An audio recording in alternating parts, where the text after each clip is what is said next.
Okay, they just here for years, it's the Mizzle show. Always checking in, cause you know we love sports. Hey, they just hit 100 subs, it's time to get some out. Hey, yeah, just two brothers, yeah, y'all.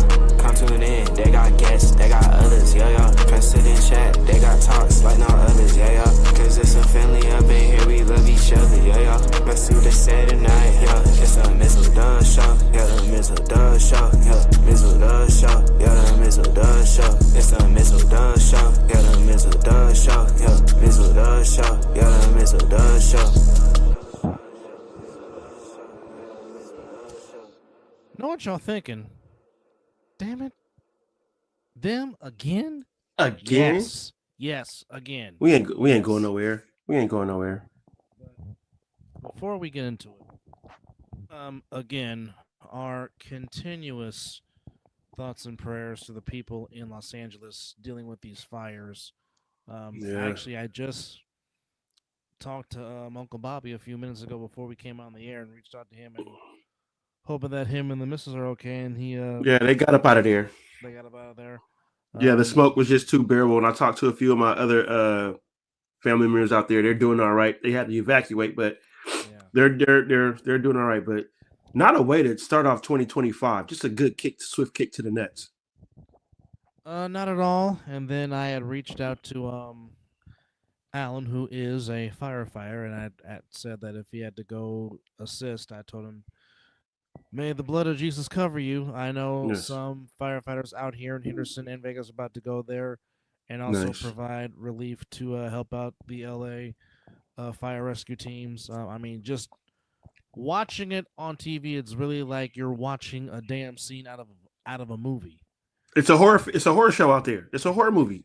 100%. 100%. And to these insurance companies that are acting like a jackass, screw you. Like really? And you wonder, and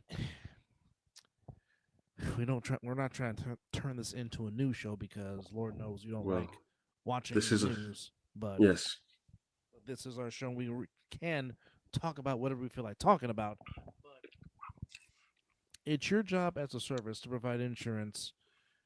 It's like, then why get insurance if you're not going to provide? If you're not going to provide what you're supposed to provide, then why are we paying money out of our hard-earned pockets? You just say, if I'm paying you to have insurance, you do what I pay you for. Yeah. Especially if it's a national fucking disaster. Yeah. This ain't something like I did it and like I'm trying to get money out of it. No. This is a catastrophe. Yeah. This is crazy. It's like, I need you to rebuild my house because I just lost everything. Brother, this reminds me of Hawaii all over again. I just lost everything. Pictures from eons ago. I can never get that back now because it's burned to ash. Yeah. And you want to be like, screw you? No, screw you. And you wonder why CEOs of insurance people are getting shot. Now, I'm not wishing death on anybody. Don't hear me when I say that. I'm not. I don't wish that on anybody. But I mean, if we the people start firing back and taking back by force, you gotta put this on yourself, because again, if I'm paying you a fair price out of my hard-earned money, which can dang near go to something else for me, than paying than adding a monthly bill just because I want to make sure if something were to happen to my house would be covered. But you just want to blow me off like I ain't got no existence. Well, why do you think people are taking the measures they're taking now? But I also reached out to some friends of mine that do live in the LA area and made sure that they were okay. And because I know I got some friends out here that live here that got family out there, so I reached out to them, making sure they're okay. But just keep the City of Angels in your prayers. I know the Griffin Observatory is on watch. The Hollywood sign is on watch. I mean, the Rose Bowl is really bad in Pasadena. Well, they also got contingency plans for the Rams game just in case it doesn't anything doesn't. The plan is to still play the game. Yes. Excuse me, but there's a contingency plan in order just in case they can't play the game. Yes. So if they can't they're taking all kind of measures. if they can't play in SoFi, State Farm Stadium in Glendale, Arizona, aka which has done this before. This is not the yeah, first time that Arizona has hosted something with a tragedy, so yeah, they're accustomed to this. the fires in San Diego happened, and then the San Diego Chargers were supposed Yes, to play a Monday night yes, game, and then Sun Devil Stadium, the original home of the Cardinals at that time, opened up their stadium, and the Chargers were able to play their game, yeah. which of course Arizona is a neighboring state to California and Nevada. So, I mean, kudos to Glendale for being on standby just in case. But as Mizzle just said, the plan right now is to go as far as playing the game in Inglewood on Monday night. I know the winds are supposed to subside tonight, but they could easily pick back up. That's just according to the National Weather Society that was just on an interview. Man, those San Fernando winds are ridiculous. They are. They really It's are. ridiculous. But certainly again, just when you say it per night, just lift up L.A. County and Los Angeles and Southern California. I mean, I know I may joke about not liking anything down in Southern California besides my family, but this is something serious right here. So yeah, please, when you say your prayers tonight, make sure you put in this Los Angeles and everybody down there in Pasadena, Altadena, Palisades, all that, man. This is not a good way to start off 2025, man. I mean, just looking at the Palisades. I mean, the Pacific Coast Highway, one of the most beautiful sites. Malibu looks just one of the most beautiful sites on the West Coast. I mean, the Pacific Coast Highway is on my bucket list to drive through in life. And just to see what it looks like now is just. And you know what? And you need a drop top when you do it. Yes, you do. You just cannot be in the hard top. You got to be in the drop top when you do that drive.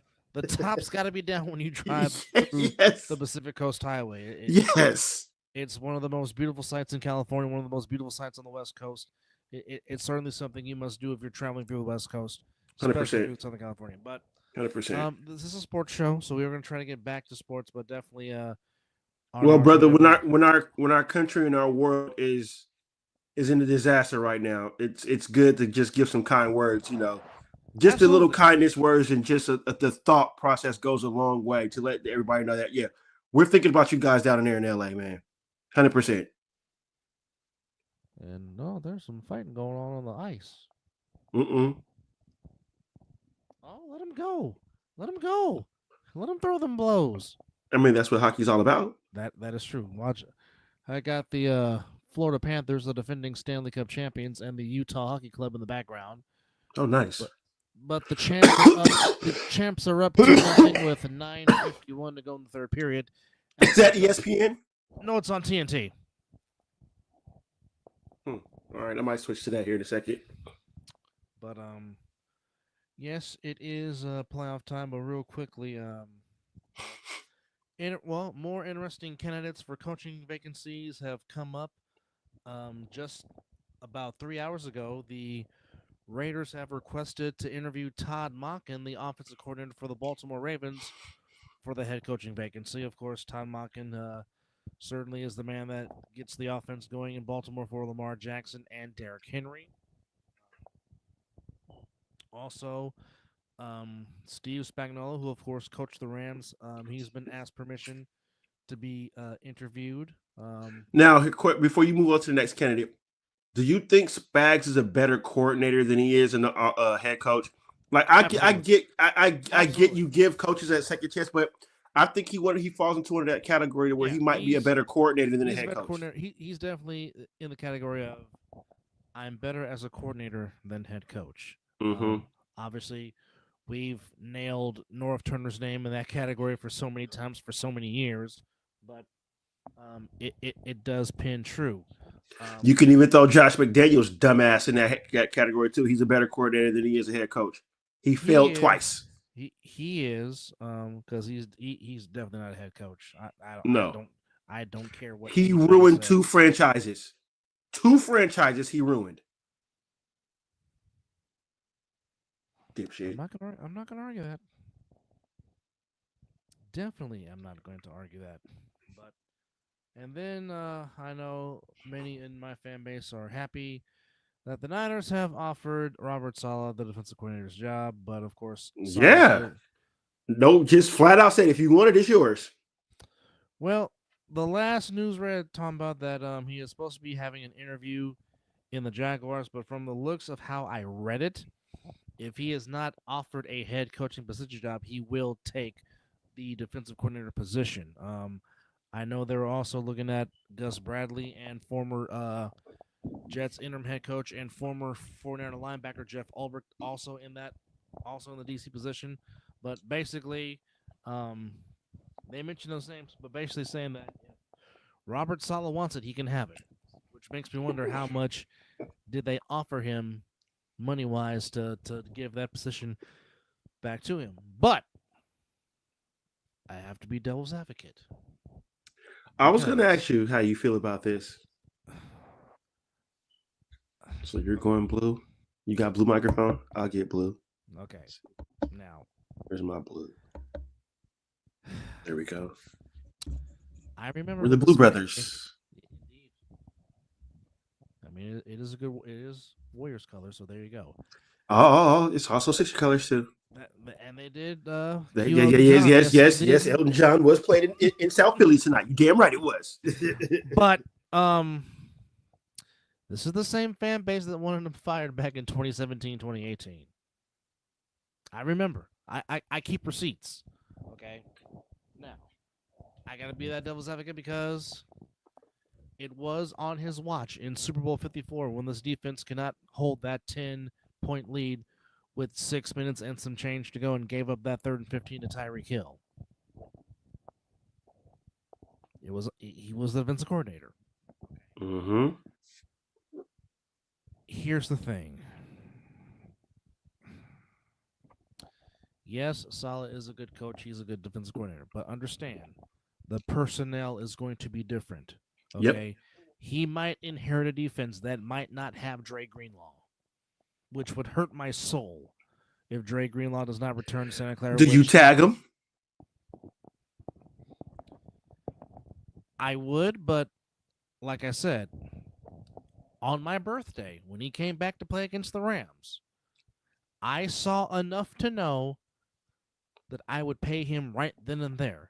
I would have came onto the sideline with a contract, be like, tell me how much you want. Because when 54 has 57, 54 is a different player. You saw that in the Super Bowl. Yeah. Okay. Yes, Fred Warner is the heartbeat of the 49ers defense, without question, but Dre Greenlaw is their soul. And when the soul got hurt in Super Bowl 58, the soul of the defense just collapsed. Mm-hmm. Because before he got hurt, you did not hear Travis Kelce's name at all because 57 was on 87 like white on rice. And then once 57 got hurt, Travis Kelce ate. He cooked in that Super Bowl. Now, there are some good things that he will inherit. Because he's got 2 young studs, or he's got 3 good studs. He's got 2 good cornerbacks in Ronaldo. Well, you got Hufanga? Hufanga's a free agent, and I don't know. Oh, no. But I don't think but Huff's not gonna. I don't think Hufanga's gonna necessarily dictate big money per se. So you possibly could bring him back on a discount per se because the problem is he can't stay healthy. Again, as we always say on the show, your best ability is availability. Mm-hmm. Huff has been more non-available than available. And plus, you have Malik Mustafa, who showed a lot of promise. You still have Jair Brown. Cornerback side, you got Ronaldo Green, who can take the spot of Tre'Davious Ward, which I understand Tre'Davious Ward wants to get out, given what he has gone through. Hey, where did Ronaldo Green go to Florida State? Yes, he did. Along with Tatum Bethune. This last draft class that the Niners had was one of their best draft classes in a long time from start to finish. They drafted some real good players in this draft, from Garindo to Dominic Puny to Green to Bethune. to Jacob Cowing, and I can see him, but I can't see him. Malik Mustafa. There we go. Mm-hmm. So if they can build on the draft for this year, then add some Keening and add some free agents because now you done freed up some cap space because, as expected, they are going to cut Javon Hargraves, which it was a bust signing. Well, it kind of makes you happy too a little bit. Yeah, well, I mean, he did perform, but now, but again, as I said, you must find people in the middle to plug, and plus, you have to find an edge rusher complement to Nick Bosa. You thought it could be Drake Jackson from USC, but he can't get on the doggone field. I mean, he's got the skill to do it, but he just can't get on the field for whatever reason. Yeah. Like I said, you have D Winters and Jalen Graham. If you have to leave away, if Dre Greenlaw does decide to go somewhere else because he is free agent, you have Jalen Graham, you have D Winters. I want to see what you could possibly do with them. So I mean, it's if Utah score, they're down a goal, 2-1 with 6:19 to go in the third period. But if Salah does return, it's certainly going to be a different personnel, but the wide 9 technique has got to go because you don't have the thoroughbreds for like you used to. You got to switch it up. You have to switch it up. Also, Clay. Well, you should be able to adapt to your players. That's what a coach should be able to do. Agreed. I know you have a scheme to run, but if your players don't have, if you don't have the players for it, then adapt to what your players can do well. Mm-hmm. Which is why you and I both talked about we used to love Hugh Jackson's play call because you would ask this player, okay, what do you like to run? What's your favorite play? Darren McFadden had one of his best seasons. His two best years came under Hugh Jackson. When Hugh Jackson was the OC, and then when Hugh Jackson became the head coach. That's yeah. And I'm kind of shocked that Hugh ain't got no shot. You know? It's kind of crazy. I think he was a head coach at HBCU, if I'm not mistaken. He was. I think he was at Grambling. Was it Grambling? Or Southern? One of those. Sounds about right, but we'll actually do some fact checking because we do like to give you factual things on the show. He is the current assistant general manager at Georgia State. Okay.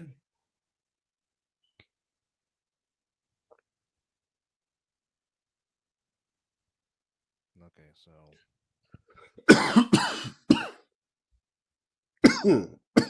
so he was head coach at Grambling from 2022 to 2023. So I was right on that. Yeah. Excuse me. Oh, I did not know he. Oh, so I did not know he was Steve Mariucci's offensive coordinator the 1 year Mooch coached at Cal. I did not know that. Oh, no shit. He was the OC and the quarterback's coach. So the year that Pat Barnes was putting up numbers and Tony Gonzalez was putting up numbers, Hugh was the OC. Go figure. Sounds about right. Go figure. Sounds about right. Go figure. Yeah. Go figure. And then he was the OC. Of course, he's the OC when USC started becoming USC again. Go figure. Go figure. Right. Go flippin' figure. All right. There you go. There you have it. All right. So, yeah, he was the OC and QB coach at Tennessee State. Then was the head coach at Grambling.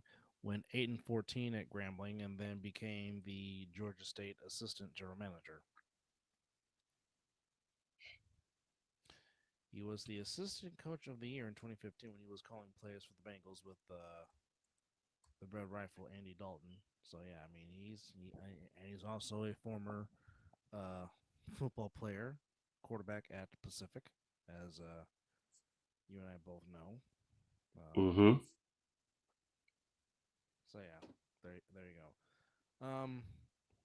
I forgot which team he got interviewed for, but Pep Hamilton got interviewed for a It head was coach job. for the Patriots.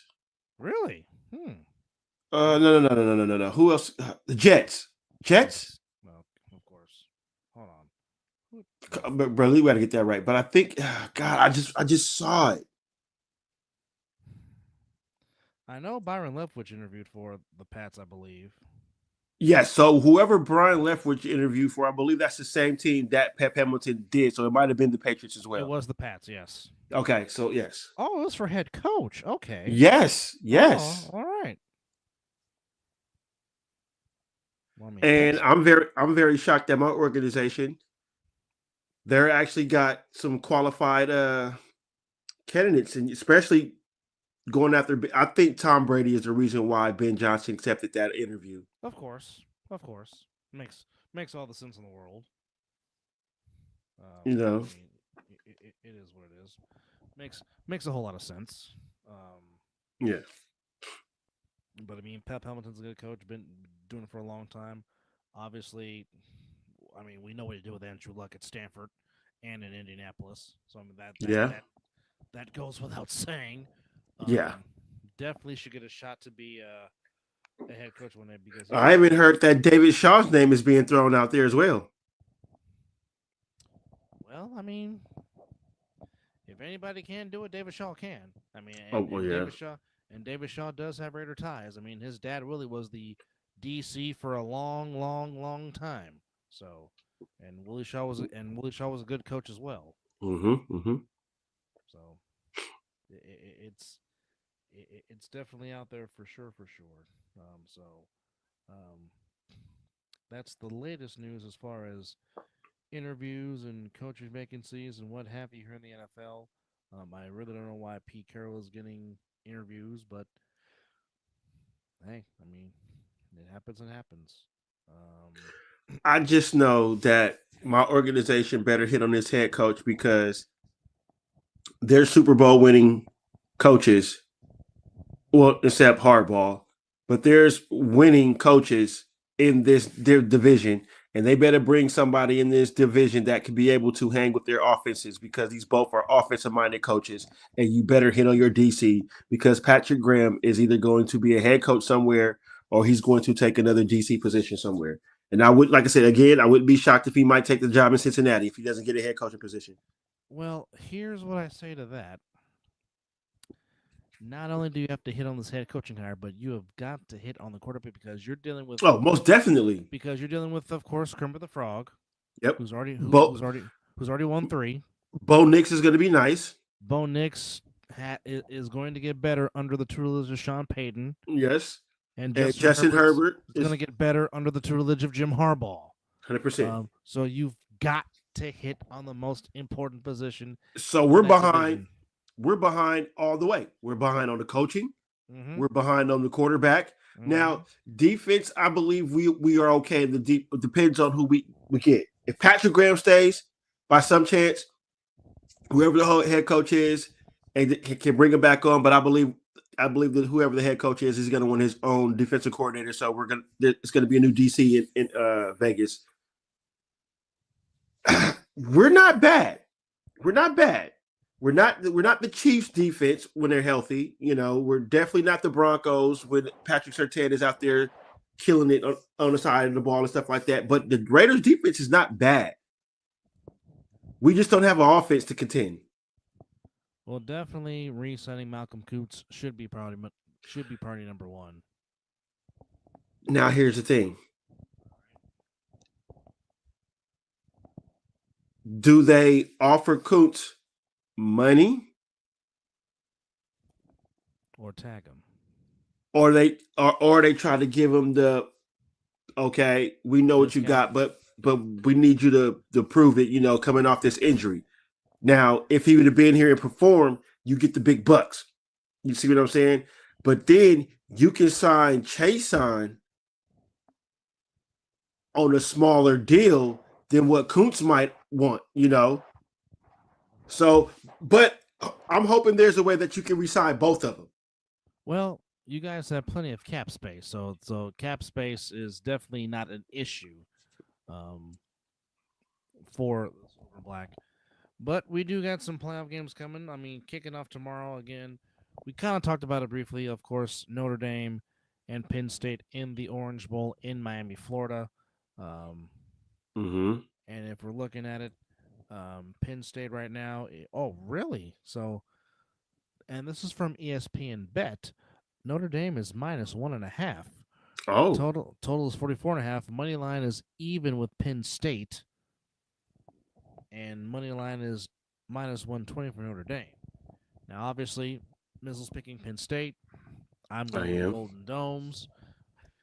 Even though, will it shock me if Penn State win? No. But as I've said, the key for Notre Dame is they definitely cannot win throwing the ball for 90 yards if they expect to beat linebacker U. That's just not going to happen. Especially when you're dealing with Mr. Abdul Walker, who is a stud on the defensive end for Penn State. It's something about that Penn State blue and white and that number 11 that just seems to bring out the best in linebackers. It did the same for LeVar Arrington. It's done the same for Micah Parsons. Yep, you beat me to saying his name. Yeah, something about wearing number 11 at Pennsylvania State University in PA just seems to just bring out the best in linebackers. Indeed. That's a fact. I mean, obviously, Riley Leonard has got to have a big day throwing the ball. Throwing the ball. Not talking about running, talking about throwing the ball. Because he didn't do much of that in the last game. No. Well, I mean, he really didn't have to because the defense was just so stout. In shutting down my beloved Bulldogs. My Bulldogs couldn't do crap on offense. Well, plus, now no excuses because, that you got to suit up and play. You wasn't playing with your main quarterback and yada, yada, yada. But, but you still got to play the game. You play with who you got. Exactly. That's the ultimate rule. But it should be a fantastic game. Like I said, if Allen and Singleton get going in the run game for Penn State, it's going to be a long day for Notre Dame, and that's something that they have to do is maintain the run, and plus we get to see Drew Allar do it one more time. Of course, on the year he has thrown for 3,100 yards, over 31, almost close to 3,200, 24 touchdowns, 7 interceptions. So I mean, it definitely will be an ultimate chess match. As the Panthers just went up 3-1 with 1:14 left to go in the game. So that'll do it. 74 seconds away from getting a big 2 points, but I mean, both teams are well coached. I mean, Freeman and Franklin are as good as they come. So without a doubt, I'm interesting to see how it goes down. Then, of course, Friday we have Ohio State and Texas in the Cotton Bowl. And then, come on now. So you're doing that dumb stuff. Come on, give me what I need. For your needs. For my needs, you doggone right. Oh, by the way, congratulations to North Dakota State as they just continue to Oh, but this. But is it shocking? No. This is what they do. No. This is what the North Dakota Bison do. This is what they do. They just I just stopped watching when they get there. I'm like, there's no point to watch. They're gonna win. Just gonna win. They win by the final score of 35-32, which was another great close game. They finished the year 14-2, and for Montana State, they picked the wrong time to get their first loss of the season. Right. You lose in the championship. Oh, that's got to be heartbreaking. My goodness. Well, it's almost like our beloved Golden State Warriors. Get the record. The record. It don't win it. Don't win it. No. It hurts. It hurts like hell. It hurts. Just the pain. It just hurts. All right. So money line, according to ESPN Bet, for Brutus versus Bevo, 12-2 against 13-2. Right now, is Bevo going to be allowed to be at this game? It's in Arlington, Texas. Of course he is. It's at Jerry's World.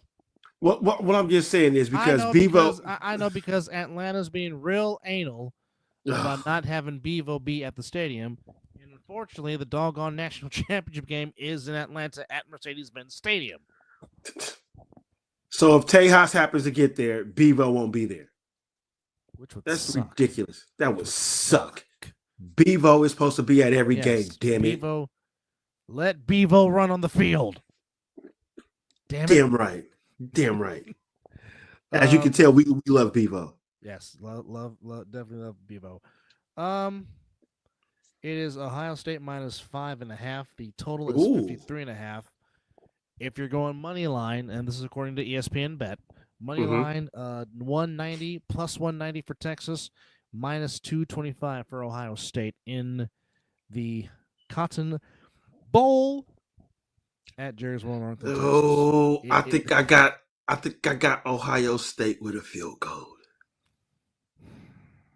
to walk off. Ohio State should win. Yes, because they definitely have. It seems like Lady Luck, destiny, and momentum on their side. Is anybody on Texas gonna stop that beast of a wide receiver that Ohio State got? I don't know. That's the big question. Who on this roster can contain one Jeremiah Smith, who's only 6'3" and weighs 250 pounds? And oh, by the way, he's a freshman.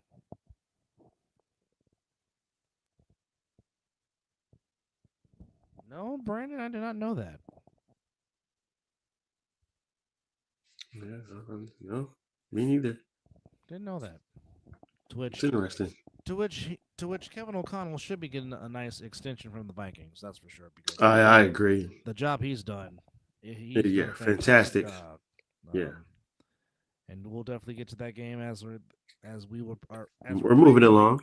As we are previewing the playoff games. Everything yes. Yeah, previewing the playoff games for college and NFL.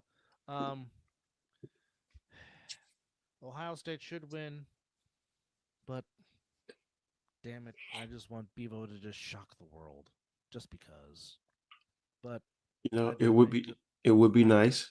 I just think too much in the run game with Henderson and Smith in the passing game might be a little bit overbearing for Texas to come. But technically, it is a home game because it's being played in Arlington, which is in their state. So I mean, anything can happen. But I definitely think Ohio State should win. And then staying on the Texas theme, our first playoff game in the NFL on Saturday comes to you at 1:30 p.m. Pacific time, as it is the Inglewood Chargers taking on the Houston Texans. In Houston, of course, the Texans coming in as back-to-back AFC South champions, but kind of took a slight step back this year. But then again, we kind of said that when they were at this point last year that they kind of started early. They're earlier than we expected them to. Yeah.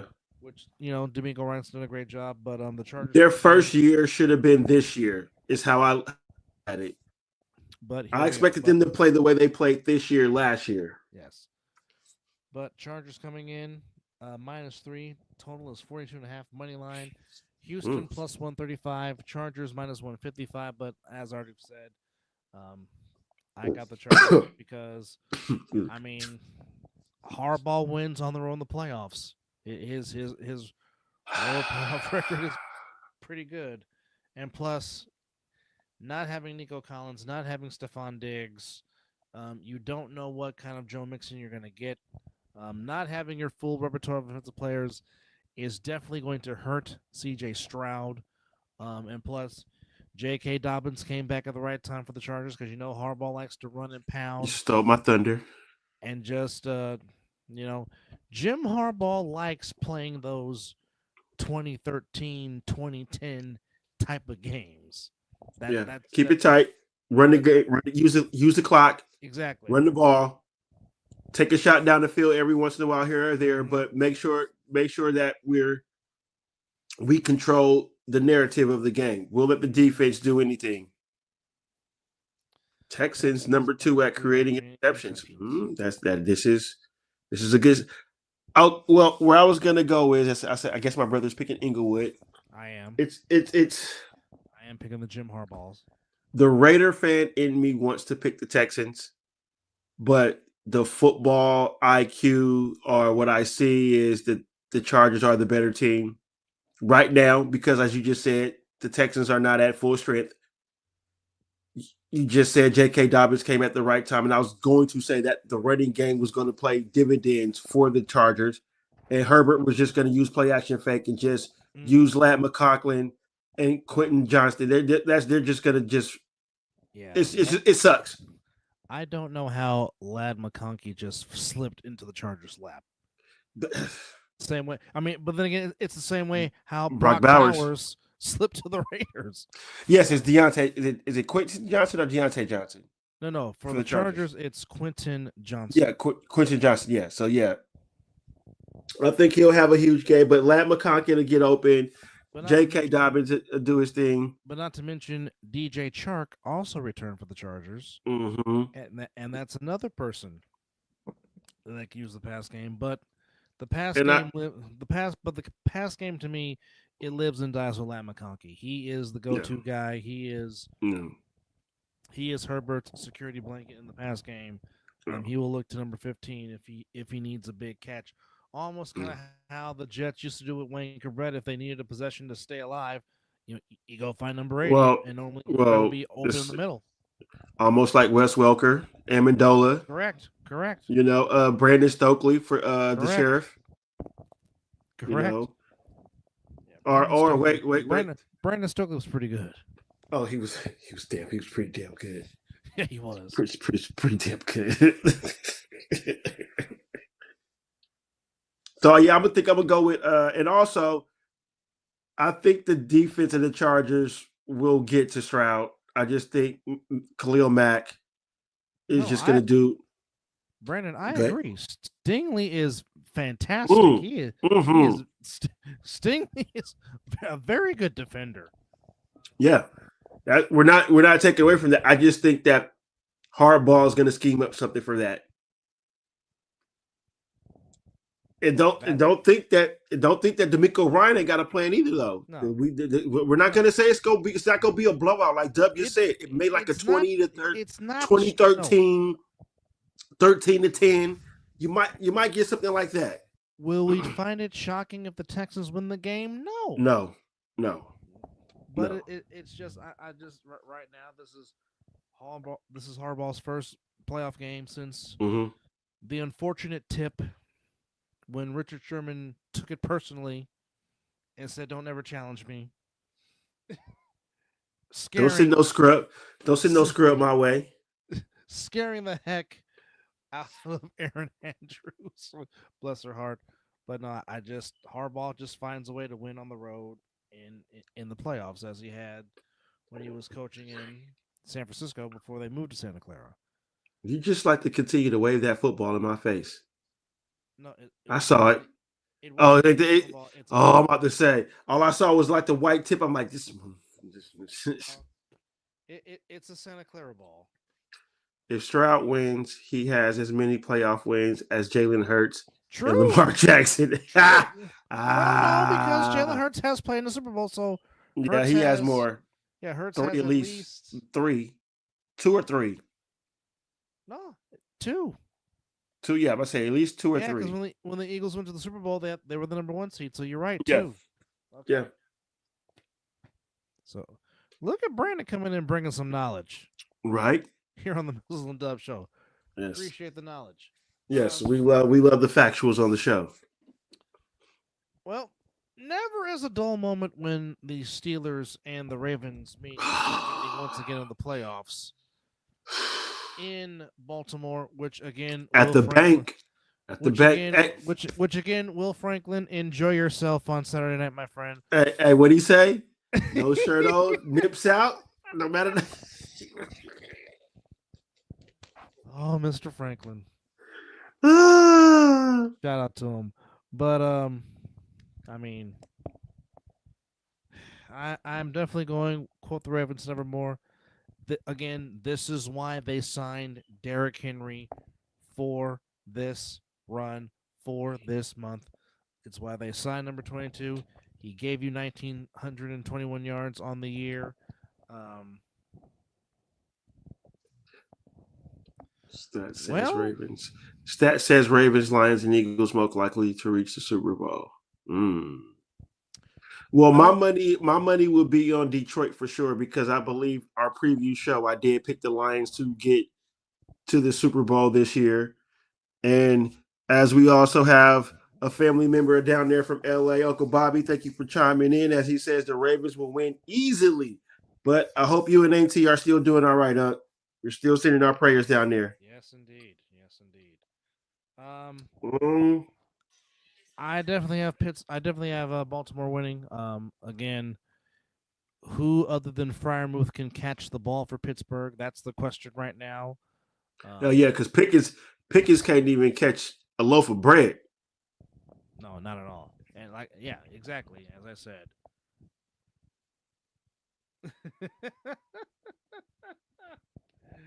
Titans wear Oilers jerseys, so they still have a Derek on the team. Making reference to the Oilers logo, to which I really wish they would bring back the Oilers. I really just 100%. 100%. I mean, I don't care if it's the Tennessee Oilers or the Houston Oilers. Just the Oilers. Just the Oilers being in the NFL just feels right. Something inside of me wants to pick the Steelers to win this game, but I think the Ravens have learned their lesson when the running game is working. Lean on it. And I think Derrick Henry is going to get the ball. It's cold. They're not going to want to tackle. And Lamar is going to be – I think Lamar will have a game. I believe Zay Flowers will be a big factor, but I believe more so it'll be Derrick Henry. This might be the Derrick Henry game, as Uncle Bobby said in the chat, that it's time.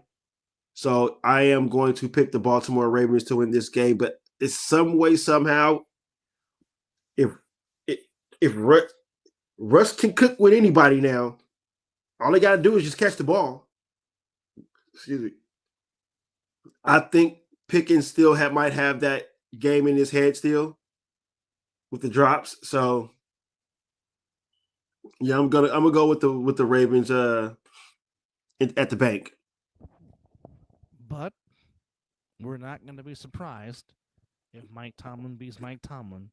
Well, the rule hasn't been the rule for a couple of weeks. It has not. But if anybody can. Oh, that's right. Zay Flowers is hurt. Excuse me. Ain't Zay hurt? He did hurt his knee. Well, let's see how. I think Zay might. Thank you for. That totally slipped my mind about Zay Flowers. He did grab the knee when he was playing in the last game. He did. So, look. All of our viewers are bringing in with the knowledge. Well, right now, according to the injury report, right now he is questionable. Okay, so there's a chance.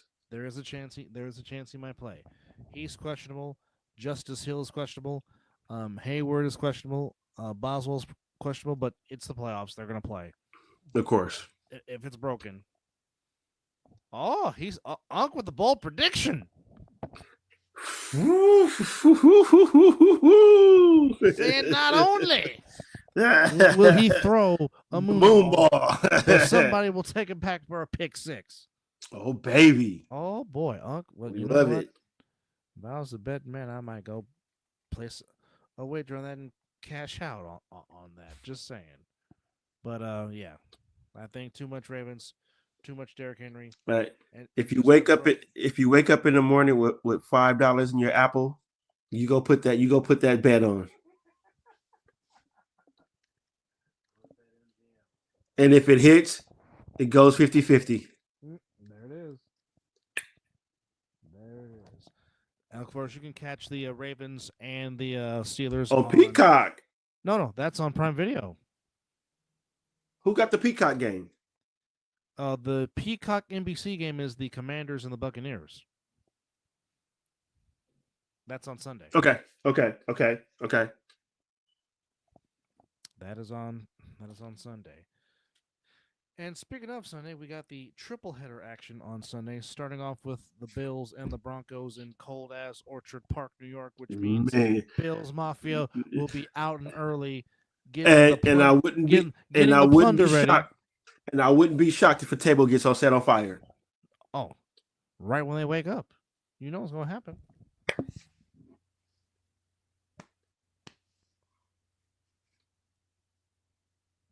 You know what's going to happen. Devon, get the tables. You know what's going to happen. So we got the Bills and who again? I'm sorry. Bills, Broncos in Orchard Park. Okay. That's game number 1. Game number 2 is the rematch from Week 1 in Brazil between the Eagles and Packers, which again, the Packers will not have Watson. Mm-hmm. And of course, the nightcap. Hell, he grabbed his knee too, didn't he? Yeah, and of course any guy carted off. And the nightcap is Buccaneers, Commanders from the big pirate ship in Tampa, Florida. All right, well, let's rewind back and let's discuss the first game, game 1. How are we feeling about that one? Definitely, all points to the Bills because they're at home, and when you have inaccuracies at time throwing the football that Bo Nix has, trying to do that in those swirling Western New York winds normally does not bode well for you. And plus, I just think there's a focus with Josh Allen that he really wants to get the Bills to the Super Bowl. And, of course, Von Miller would love nothing more than to get revenge against his former team that he took to a Super Bowl and pretty much 100%. won. So you have that. So, I mean, it's always going to be it's just always going to I just the Broncos took good strides in the second year in Sean Payton, and they'll get better. Bo Nix is going to get better, but I just think it's just going to be too much for them to handle. I like the Bills, but if the Broncos defense can force a couple of turnovers to keep it close, they have a shot, but I still like the Bills. As much as I hate to say this, because yet again, I got to talk about a team within my division. But with this one, I picked a division foe to win. I'm not going to pick the Broncos to win this one. I'm going to go with the Bills. But I just think that the Bills defense will manage this game, and they'll probably do some things to disrupt Bo Nix, given that he is. So it won't be it won't be a blowout. Go ahead and bring him on for a doubleheader. Bring him on. Go ahead, Deb. Bring him on. But no. Coming back into us, like I said, he was with us on the other side of the ball. But back in the building, ladies and gentlemen, the one, the only. Get live with 25. Brother, it's good to see you, bro. Good to see you again, brother. What's up, Mizzle? How you doing? Man, I'm blessed, man. But it's also good to see you, man. How the family doing? How baby boy? Oh, they doing all right. That's good to hear, man. It's good to hear. So real quickly, because I know you bleed the purple and black, and we were just talking about your beloved Ravens playing the Steelers on Saturday, but yes. We gonna let the man from Harbor City talk about what his beloved Ravens have to do to beat his bitter rival. So yes, the floor is yours, my man. Oh shit, man! You know how it is. Russell can come out there and do what Russell does, and our secondary can allow that, like we've done in prior games, right? Well, and I've already said. that's definitely bound to happen. He's gonna force one. He's gonna force one to Pickens, and it's gonna get picked off.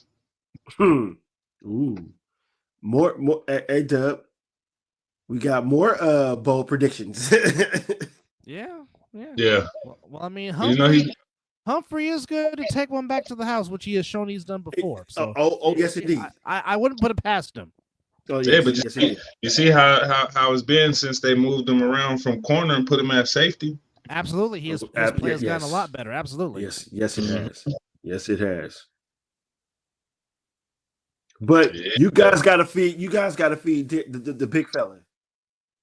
Of course, you got to lean on the big fella. That's why that's why you paid him. This is the reason why you brought him to Baltimore to take the pressure off of Lamar. To make that play action fake look good, that read option look good. That's you. It's been working.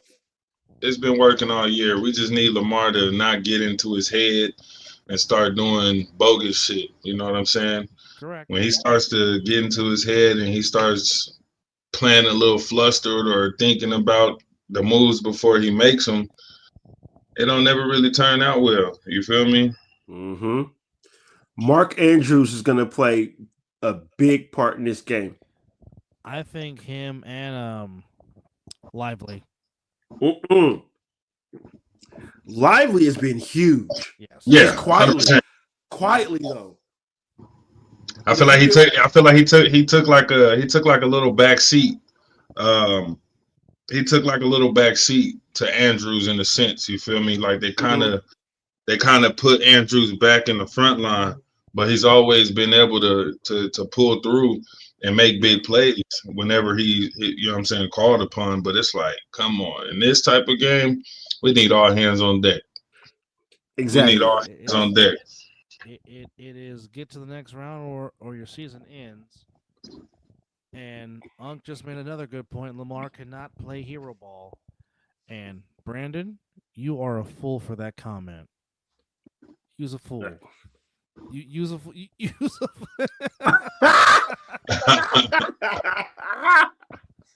You is a fool for that one. Let me go ahead and start on that, baby. You got it. But wow. Just got to feed the big fella. And like we all say, Lamar got to play smart. Lamar got to use his feet at the times that he needs to and make the right throws. Of course, definitely. Got to make them right throws. Can't make those ill decision passes, like you say, when he's confused and he just, just gets rid of it. If it's not there, throw it away. Live to play another down. Yeah, you got a good defense. That's one thing you got to, you can rely on your defense, but they got to lean on the King Henry. He is, like Dub said, the reason why you brought him to Baltimore, because it's going to be cold and nobody want to tackle that big son bitch. I'm sorry, I wouldn't. No. My frame in the cold trying to tackle. That's a big motherfucker. Bro, that's a big motherfucker.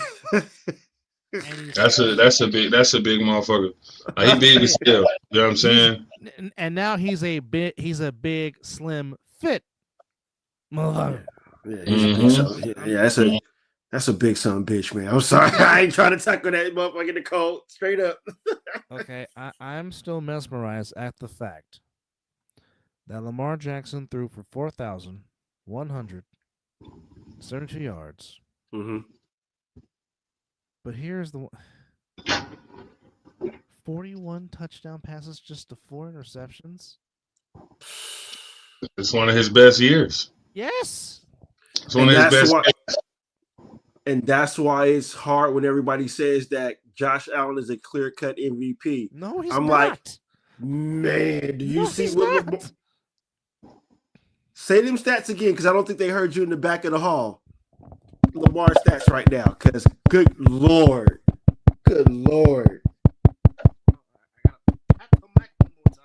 Yeah. Lamar Jackson's 2024 regular season stats, which number 1 in QBR with a 77.5. Now here's the most shocking part. He's only 6th in the league with his passing yards, and he threw for 41.72. Damn. Which is asinine. But damn. Okay. Then what really makes it interesting, he's only tied for 2nd in touchdown passes with his 41. Damn. But those 4 interceptions, though. Yeah, but only 4 picks. That's taking care of the ball. Yeah, it is. That is as efficient as you want it to be. As Brandon says, MVP is a curse. You don't want to win MVP. Unless your name's Kermit the Frog. We don't want no MVP. We want a ring. Well, I mean. Well, I believe Patrick Mahomes won the MVP and then went off and won the Super Bowl. Am I correct? He probably did. I think so. Oh no, Mahomes! Yeah, Mahomes did lose it. He lost to freaking Brady. Oh, that's right. The Buccaneers here. But Damn. I will say Damn. this. Well, right on, Brandon. I will say this. I will say this. If you need an omen, the last time the Super Bowl was held in New Orleans, Louisiana, it turned out very purplish for the Ravens. Although it was at the despise of my team, bastard Jim Harbaugh. Hey, some people blame the lights. Blame the lights. Just blame the lights. They blame Beyonce. Okay. They didn't pay the light bill. I have been saying this for years. And again, I love my team. I bleed red and gold. I'm a 49er faithful till God says, "Son, come home." However, that game should have been a blowout. My team was not ready to play, and it showed in the first half. And all Beyonce and them turning lights, all that did was just almost killed all the momentum that the Ravens built from the first 3.5 quarters per se, and allow my team to get back in. But if the lights don't go out, the game's a blow. If the lights don't go out, the game's a blowout. Now we need Kendrick to do the same shit this year. You know what I'm saying? Just tear the roof off that motherfucker. You know what I'm saying?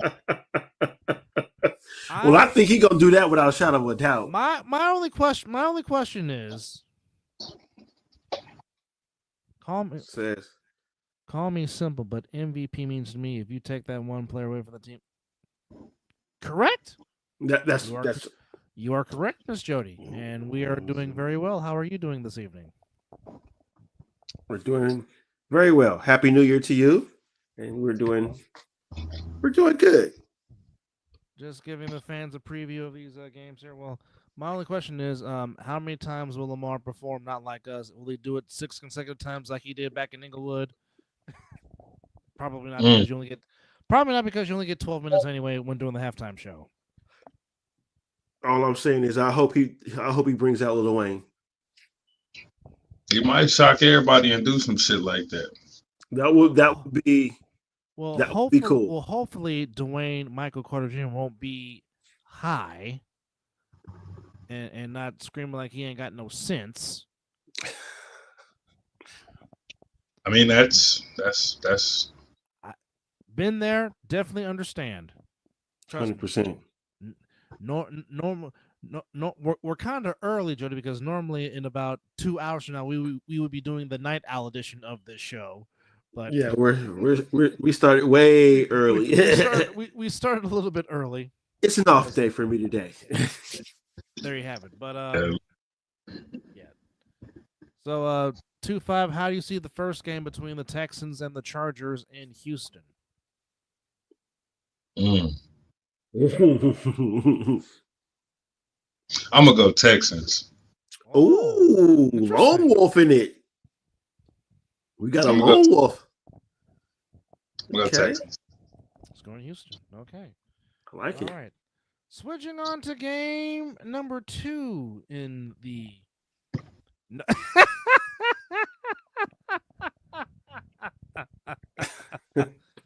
Beyonce, no problem.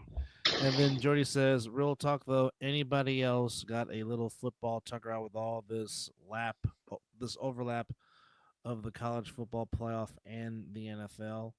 I can see where some people possibly could feel that way. I love football. The only sad thing about football is we anticipate it, we wait for it, and then it comes, and then it goes that quickly. Yeah. Now, if we're talking the old days, college football would have been done by now, and we would be strictly.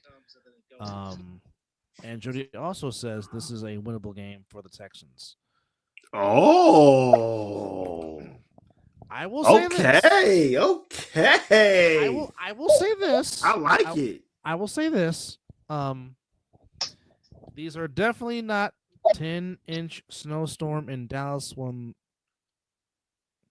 Well, luckily they're playing inside of a domed stadium and not in the old Cotton Bowl stadium. Otherwise, that would have been a huge problem. Yes.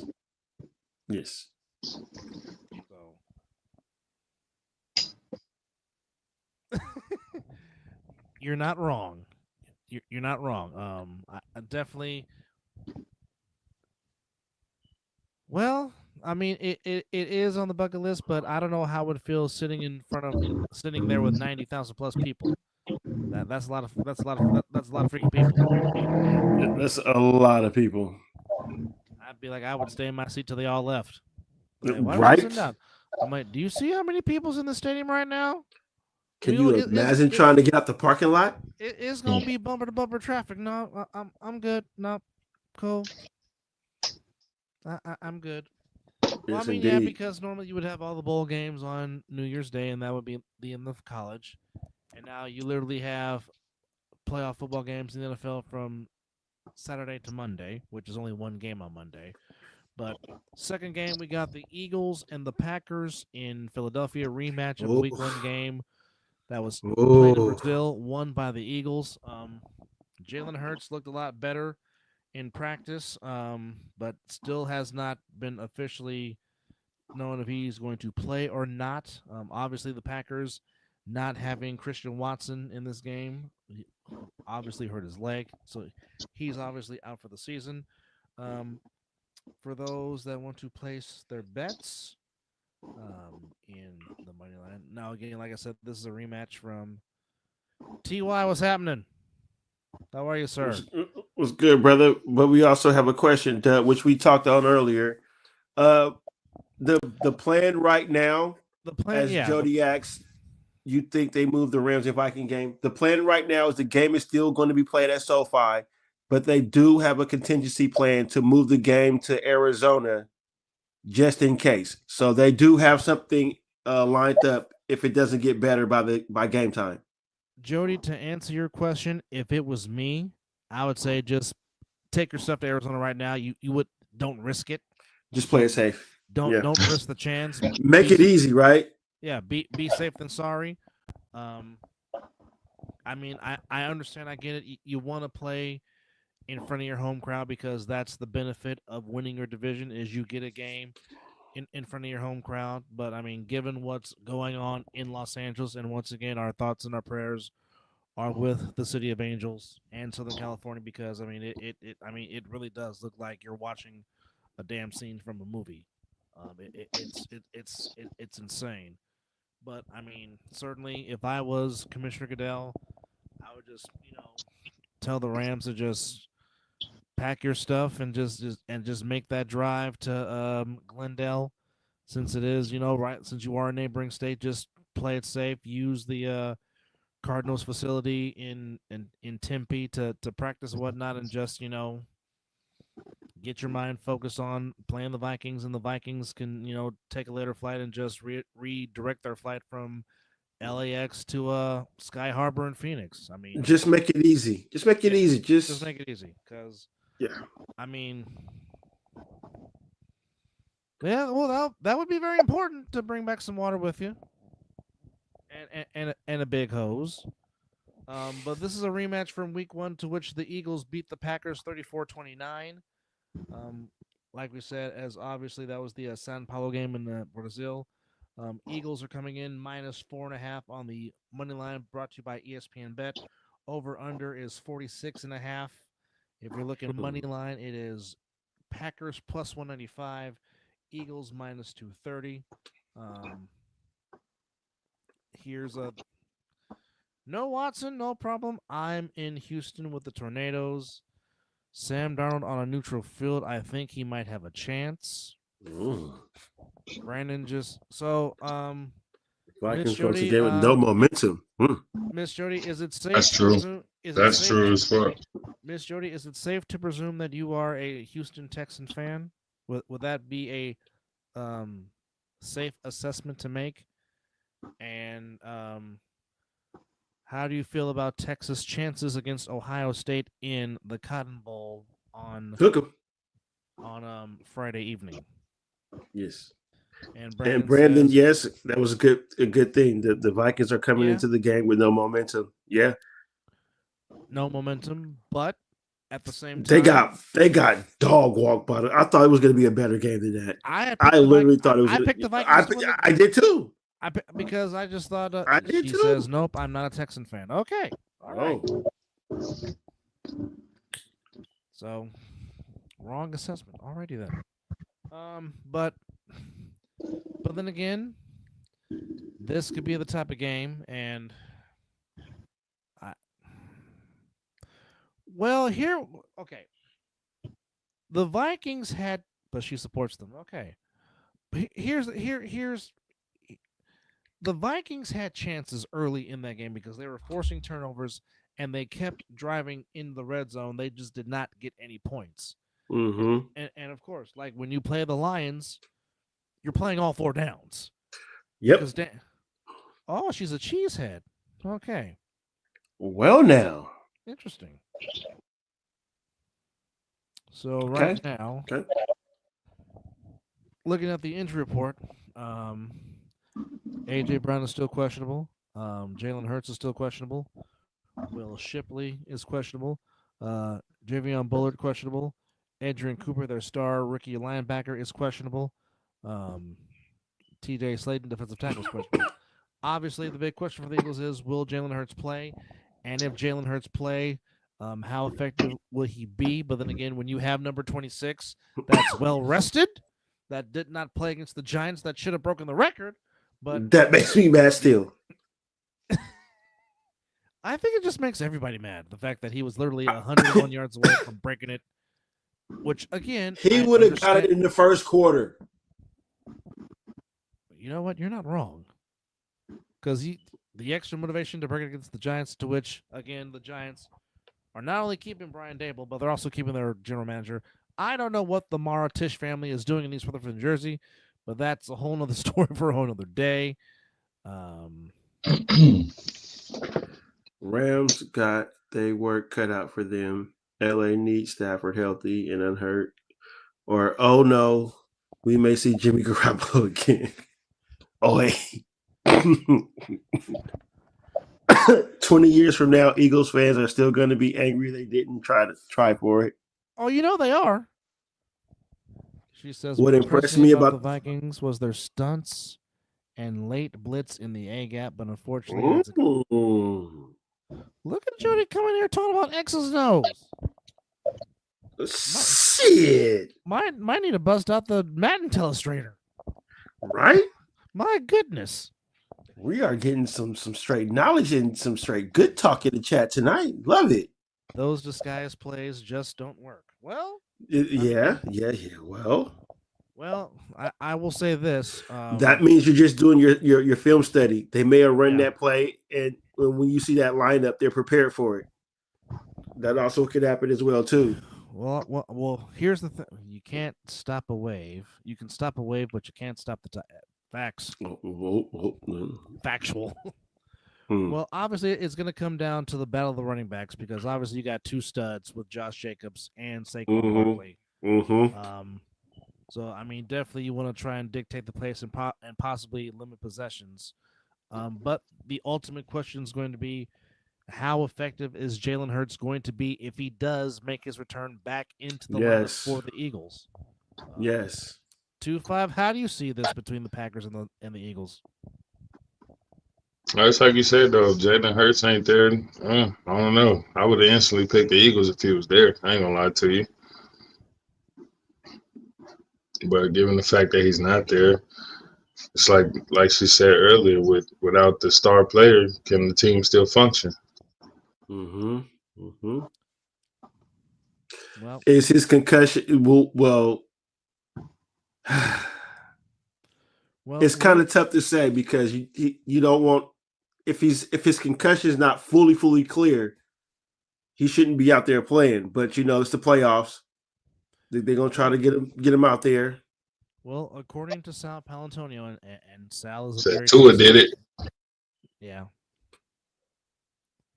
Sal's a respected reporter. Would be crazy if there was only one NFC North team left by the divisional. Well, I mean, that very well could happen. So you take that back. You take that back. But also at the same time, well, I'll make my point when we talk about the Monday night game. But according to Sal Palantonio, the Eagles were all smiles as Jalen Hurts did. That's the ultimate question, Jody, and that's a damn good question you just asked.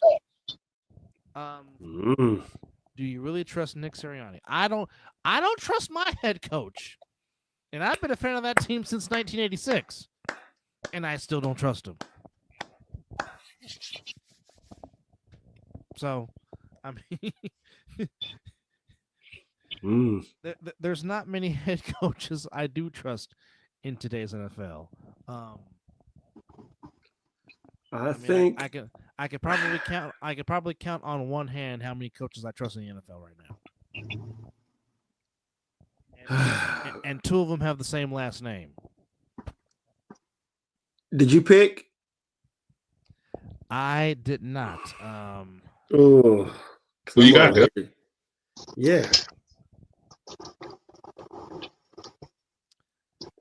I'm going with the Fighting Spirit of Philadelphia. I just think too much Saquon. Saquon is the key. If 26 goes, so go the Eagles. Doesn't matter who's out there at quarterback. Well, what about Josh Jacobs for the Packers? See. But the 49er in me is like, screw the Packers, because the Packers, like the Cowboys and like the Giants, have hurt my heart the most being a Niner fan. My thing is with the Eagles is you becoming your head coach, and the lack of discipline on this team, it could cost them. Well, okay, Jody, think about this. My team could not beat y'all when one Brett Favre was your quarterback. And then the one time we beat y'all was the one time Terrell Owens finally decided to catch the football.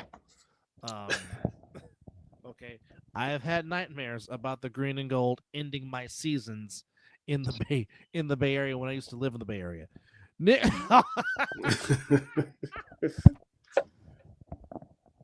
Fuck. At this point, you might as well just ask Randall Cunningham to go throw a deep ball a time or two. He could still throw it deep. I'm sure. Jesus.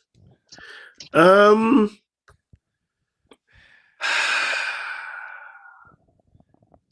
will say this. I'm going to stick with my Eagles pick, but will it shock me if the Packers win? It will not, because Green Bay is a very solid team.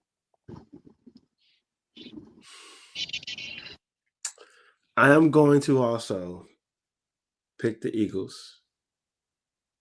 It's hard because I believe that Josh Jacobs could lead them, but I believe that A.J. Brown, Devontae Smith, Ertz, that's going to be, especially if Hurts is out there playing Hurts football, tush push working, running game working.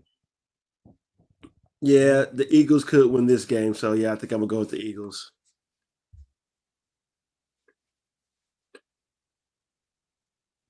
But would you expect anything less from Philadelphia fans, Jody? That's just what Philadelphia does.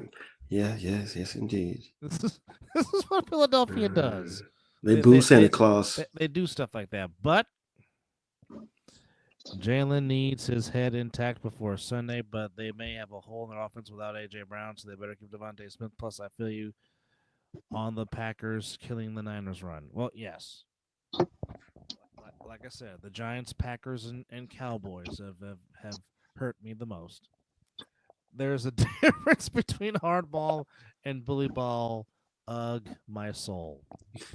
But hey, I love the fact that they have renovated Lambeau Field and pretty much made it to an historical landmark and not tear it down, which they've done a fantastic job. And I definitely would love to go see the Lambeau Museum when it's not cold, because I'm not going there when it's snow. No, thank you. 100%. I wanted to see all the cold weather stadiums when it's not cold. Yes. and go tour the museum. Yes. But like I said, I mean, it's a very winnable game on both sides. It's just who can. It's who. Well, as we all know, it's about who controls the trenches, and if that's what's going to come down to. Yeah, the Brazil game. Yes. And they couldn't even wear their colors because of crazy. Because of gang related stuff in Brazil. If you wear green, that's why would you send your product out there then? That's ridiculous. Well, if you're gonna do that, send him to Rio of all places, not Sao Paulo. Excuse me. Yeah.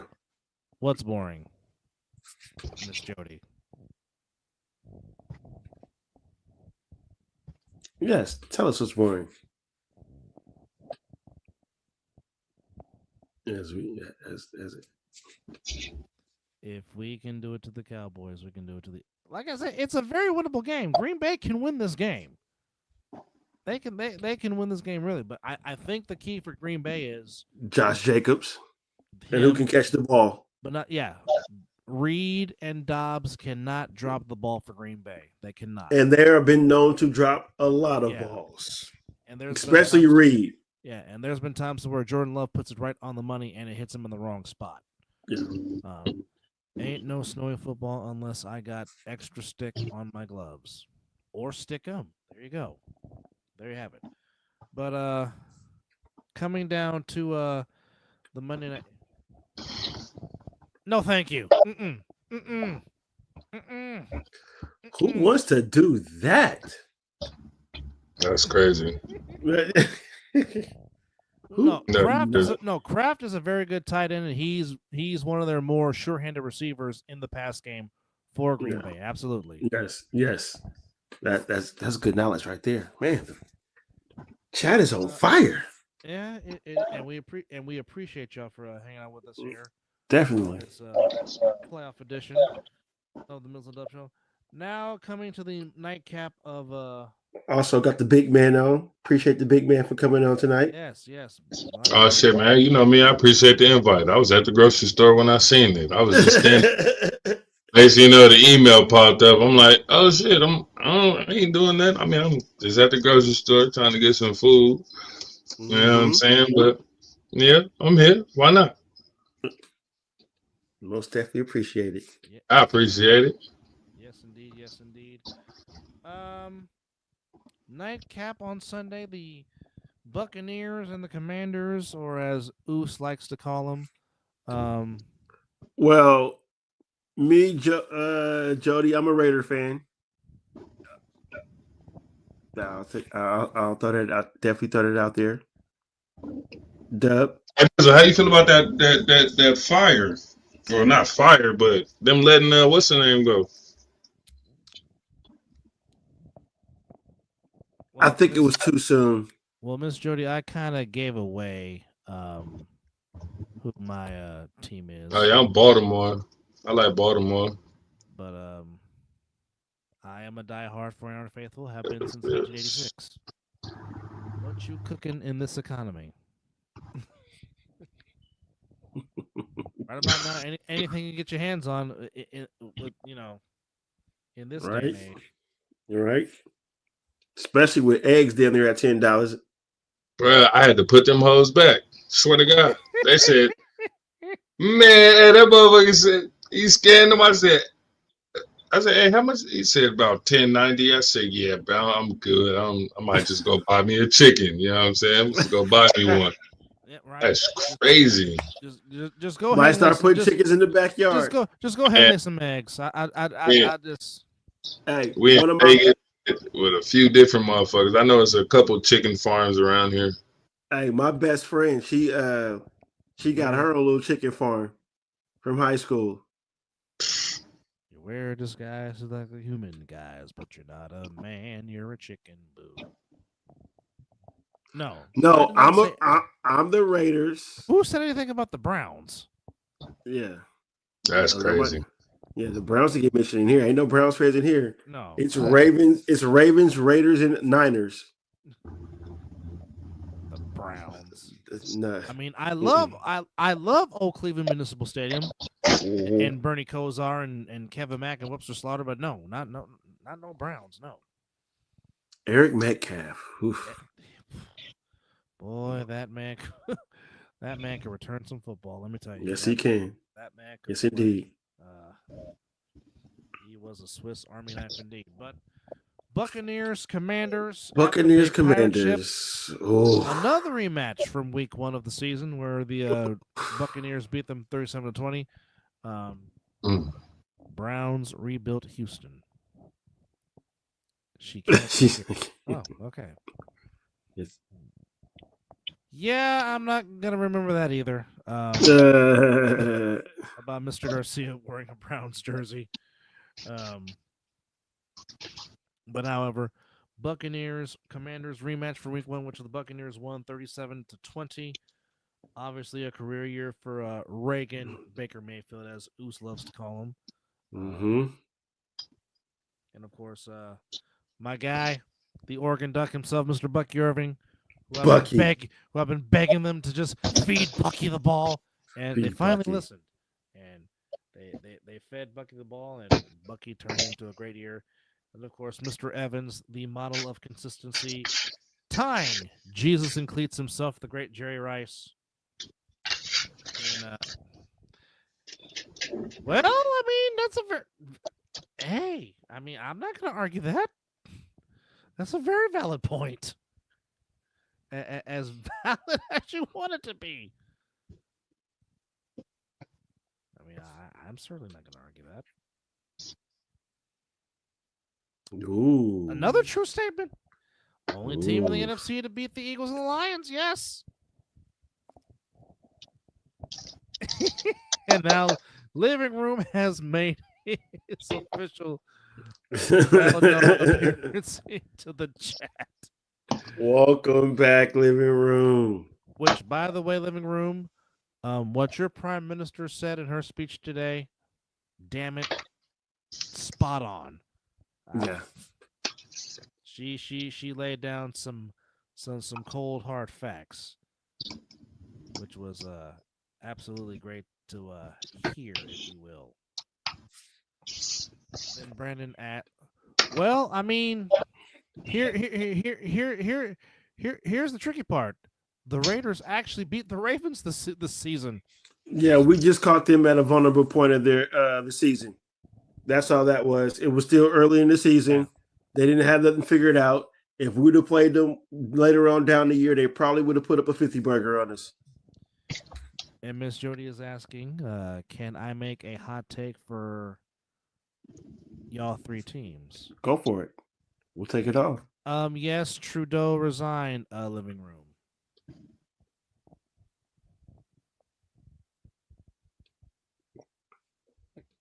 I can't wait to hear what Jody got to say about our teams. That's the inner.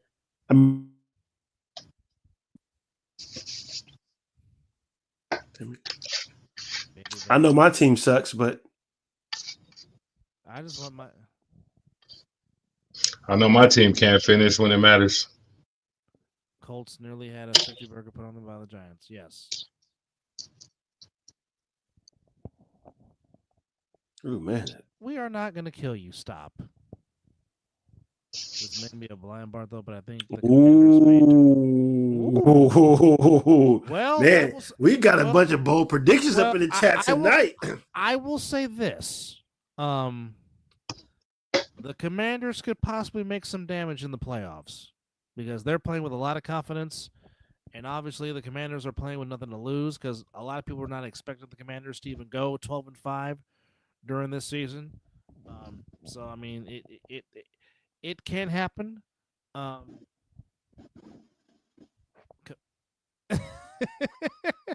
Commanders led by RG4. Only difference is there's no Shanahan's running Mr. Daniels into the ground like they ran RG3 into the ground on that horrible turf that is what used to be known as FedEx Field. Which, by the way, I'll be excited to see the Commanders come back to the RFK site in the next few years, where they belong.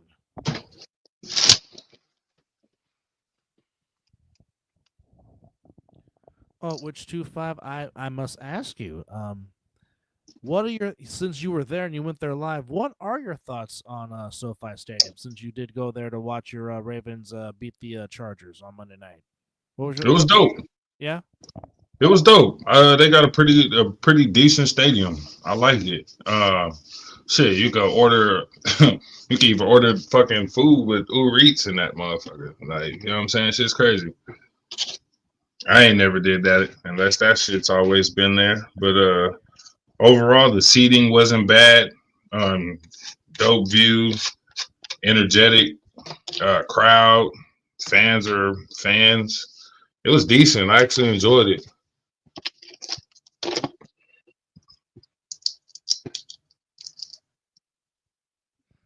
Nice. It was pretty Really? dope. So you believe if the Ravens lose, you think John Harbaugh retires? Why do you think that is, Jody? Nah. Brandon says, dope deals. Hot damn.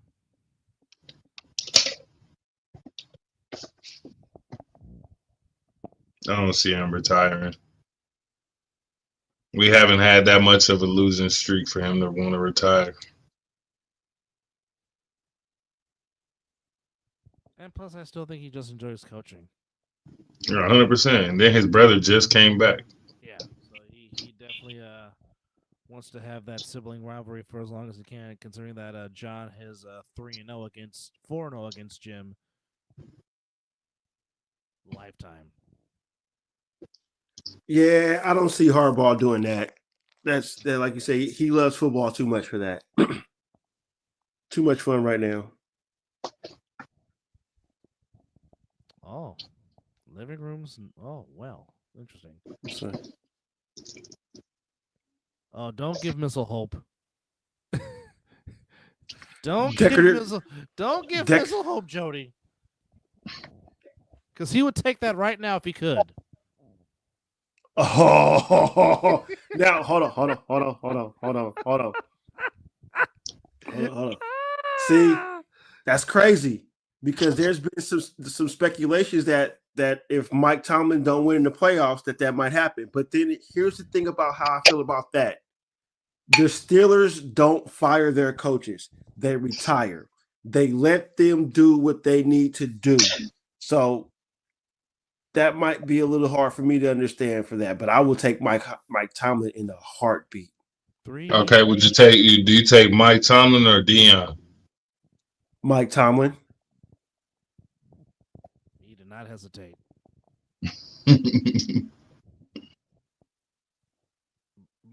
It's already come out that Belichick is staying with North Carolina. He killed that noise already. That noise has been already been. Yeah, yes, Brady reached out to him, but Belichick said he's going to try to build North Carolina. Belichick want that Jordan money. Mm-hmm. He ain't leaving that Jordan money. Nope. That Jordan brand money? Nah, Bill will be a dumbass to leave.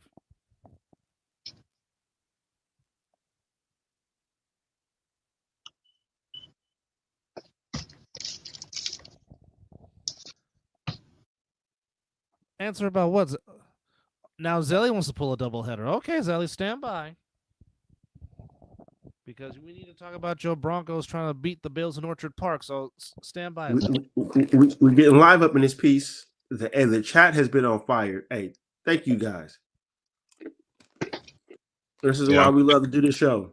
I'm gonna get out of here in a second. I still gotta go put these groceries up. It's all good, big man. It's glad to see you, brother.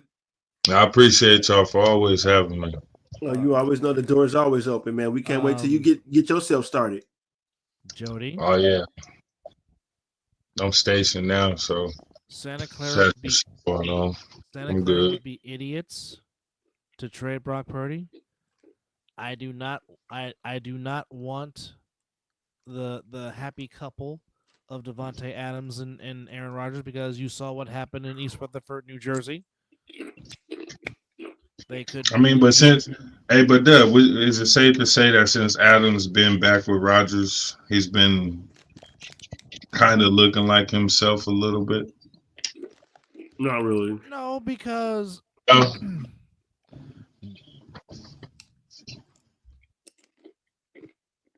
really, Darnold. Why would Darnold want to go back to the Jets? Why? Why would anybody want to go back to the Jets? They're the Jets. Yeah. Well, we don't want Rodgers to come up, because if Aaron Rodgers is going to bring that salty attitude and act like he is holier than thou, he can go to his own island of seclusion. Yeah. Okay. Yeah. joining us once again, as he did on the other side of the ball, talking about his beloved Broncos. Nah. What up? What up, Zelly? What's up? Listen, nah. Fuck the Broncos right now. Fuck them. What? You mean to tell me Debo choked somebody and they cut the person that got choked? Oh, really? They cut the victim? What the Hey, they did it. They did it to Jordan Poole. Man. Damn. That's facts. Man. I get all that. He got can choked on national TV. Knock. He can live he can live in the Bay Area all he wants to. I don't want him on my team. Just Jordan like I don't Poole, want Kirk. Just like Jordan I don't Poole want and Kirk. Draymond, their video got leaked. Dude got choked out on national TV. It was a national game. It don't matter. Damn. It don't matter because the ultimate choke belongs to still Latrell Sprewell for choking out PJ Coach. Yeah. This was recent. This was recent. No, I know. It was the game against Tampa Bay where Jake Mead was missing those field goals, and he eventually kicked the game winner. But here's the thing. Tyshawn, Raekwon, Samuel, you've been playing like shit all year, so you ain't even got the right to even want to be choking a guy because yo ass forgot how to catch the doggone football. Right? You messed up my birthday because Brock Purdy put it right smack dab on your hands, and you couldn't catch it. Damn. Do you not want Brock Purdy as your quarterback next year? No. We have a fan that was making a bold prediction saying that the Niners trade Purdy and Rodgers and Adams become 49ers, and I'm like, no. Hell no. No to the no. No. Actually, go ahead. Ball means go ahead.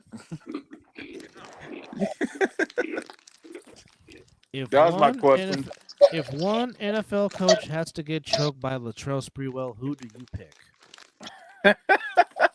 Kyle Shanahan. No. I can't blame him. Yes, it was injuries. I can't because when they were not injured last year, look what they did. Zelly, they still blow 10-point plus leads because Kyle likes to go away from what works, and a lot of times that is running the football. You and Mizzle will get mad at me for this. I don't think it's a Kyle thing. I think it's a Bay Area thing because even the Warriors blow 10-point leads. Wow. I think it's a Bay Area thing, man. Because the Warriors have finished games and have hoisted Larry O'Brien 4 times as recently as 3 years ago. Yeah, but With that said, I don't know what it is about Steve Kerr and Kyle Shanahan like to blow double-digit leads. I don't know if they're having a powwow session on Hippie Hill in the city. I don't know what's going up with that, but it's getting on my no living room. You did not say Wayne Fonts. No, you did not. No, you did not say Wayne Fonts. Leave Wayne Fonts alone. Now Kelsey pushing Andy Reid over a 1 target for 1 reception for 1 yard, and it's not even halftime yet. Miss Jody was at the Super Bowl. Cocaine Wayne. Kelsey gives Reid a Chokaruski. Now he has gone full-fledged State Farm commercial. I don't have a coach. I have a GM/owner. Choke the hell out of Jerry Jones so he fucking die. And the Cowboys will fucking win something. Chris Vera would approve that message if he was watching this. Yes, he would. He would 100% would approve this message right there. Oh, he would be like, Chris would probably say, "I'll help you."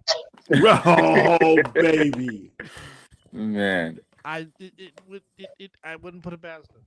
But yeah. So Buccaneers Commanders rematch of Week 1. Even though I do think the Commanders can make some noise, I just think too much Bucky Irving, too much Mike Evans. I have Eckler's back though. Say that again. Eckler's back. True. But how I think much? that's the game to watch, honestly. It probably might be the fun. It probably might. Well, actually, I think the two NFC games might be the most competitive on Sunday. Yeah, I agree. Because I just think the Bills just might have their way with the Broncos. Yeah, I agree. Yeah, I mean, you ain't hurt my feelings.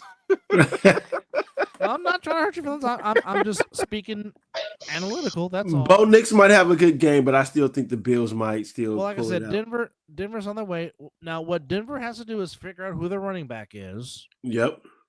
And also find somebody to complement Sutton. Now it could be Mims because Mims did come through late in the season. I mean, that catch he made against the Bengals to force overtime was just asinine ridiculous. Mm-hmm. Yeah. Mm-hmm. Mm-hmm. Bills I and agree. Broncos both beat the Chiefs. That's kind of funny. Well, yeah, I mean that is Yeah, true. but they got number one seed still. Well, And- the Broncos beat the Chiefs with the second and third string. Yeah, yeah. Well, if the Chiefs didn't block the field goal, the Broncos would have beaten them twice. Well, that's true. Yeah, that is true. That's just true. Because I don't think Will Lutz would have missed that field goal. No. If he kicks it. A lot of what ifs. Right. Are you okay with the Raiders firing Pierce? Say it again. Are you okay with the Raiders firing Pierce? You good with that? I'm so numb to whatever my franchise does. I just sit back and watch and just ride the wave. Hey, welcome to Bronco country. Welcome to Bronco country. I'm just. It's crazy that. Go ahead. It's crazy that Russell Wilson and Sean Payton are both in the playoffs. Man, that's crazy. Yeah, I hear you. Money for Latrell Sprewell to choke Patrick Mahomes. Don't give Mizzle any ideas. Do you trust the Eagles? Do we trust the Eagles?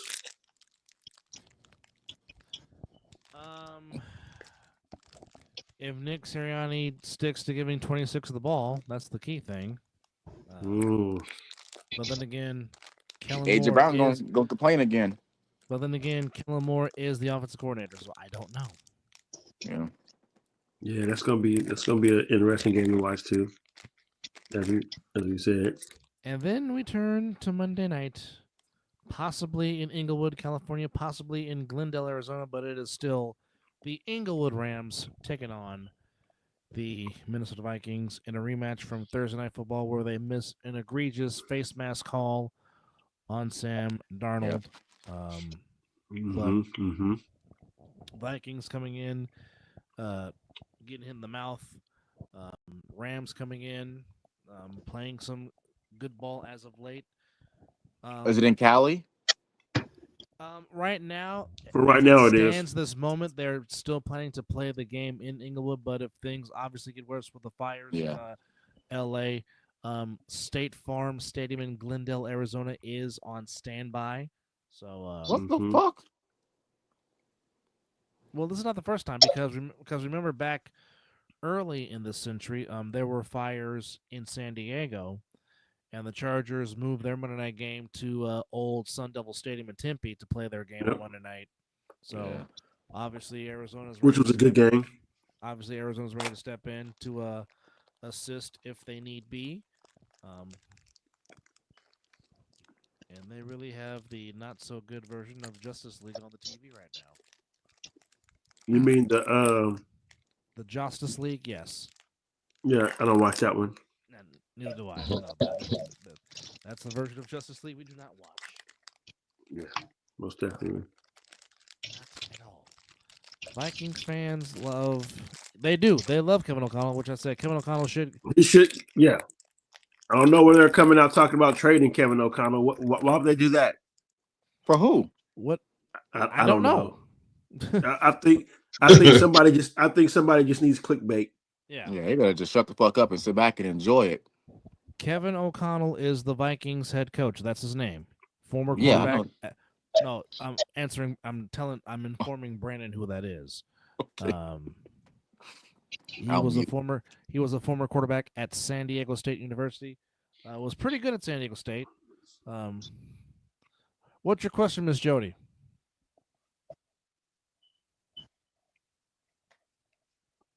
Yes, that would be interesting.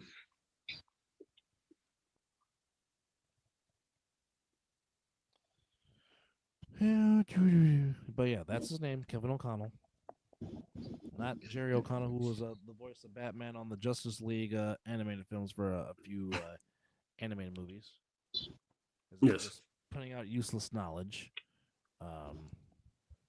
There's always good knowledge on the show. But Zelly, who do you like tomorrow between Penn State and Notre Dame in the not Fiesta Bowl, the Orange Bowl? I'm sorry.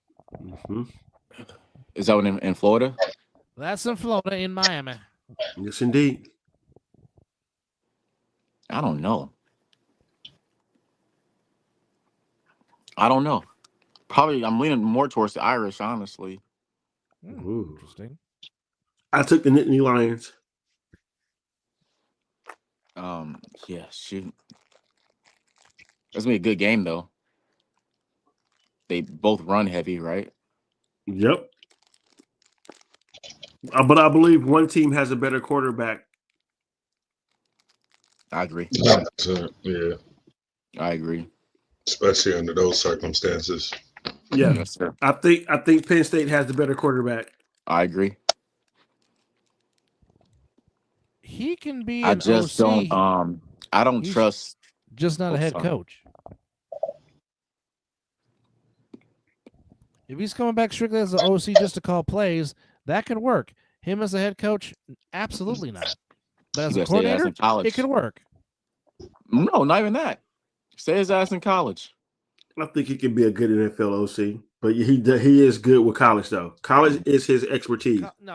College is his thing without question. He can scheme up stuff in college. But I'm saying if he is to come back to the NFL, he definitely would be better off as an OC, not as a head coach.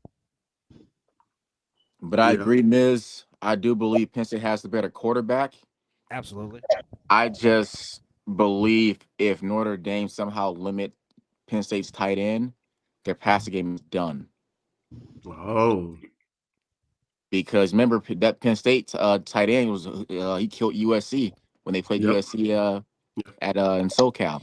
And he also killed Boise State in the Fiesta Bowl because he was getting open downfield. Yeah, well, we all know. Yeah, he just definitely just like that for real. Yeah, we all can say Boise State. We knew they were going to lose like that. That wasn't no shock. Yeah,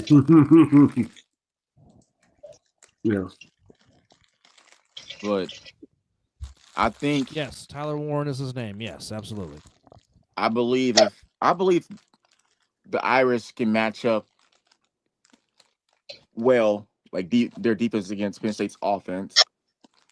They just came off a nice win, a good win. Yeah, they have. I feel like they had some momentum going in. They punched my Bulldogs in the mouth, and then that kick return to start the second half was the end of Georgia. Yeah, that didn't help. Don't be surprised if Notre Dame goes up 14 to 21 points early. Ooh! Don't be surprised. Well, that would have to happen because, like I said, if Singleton and Allen get going in the run game, that's going to be a long day for Notre Dame. Because those two are very dynamic in the run game, which will give Alar great in the play action to stretch the field. Miss Jody asks, who is the quarterback coach in Oregon? That's a good question. That's a great question. I don't know. Yeah, I don't know that. That one I don't know. I don't keep up. I don't tend to keep up with the college coaches because that's a revolving movement door all day, every day. Yeah, and there's too many college teams to try to keep up with their staff. That's real tough. Dub, are you looking that one up? I am. To answer your question, Will Stein is the quarterback coach and offensive coordinator for the Oregon. Never heard of him. No. Was that Mimosa? Mm-hmm.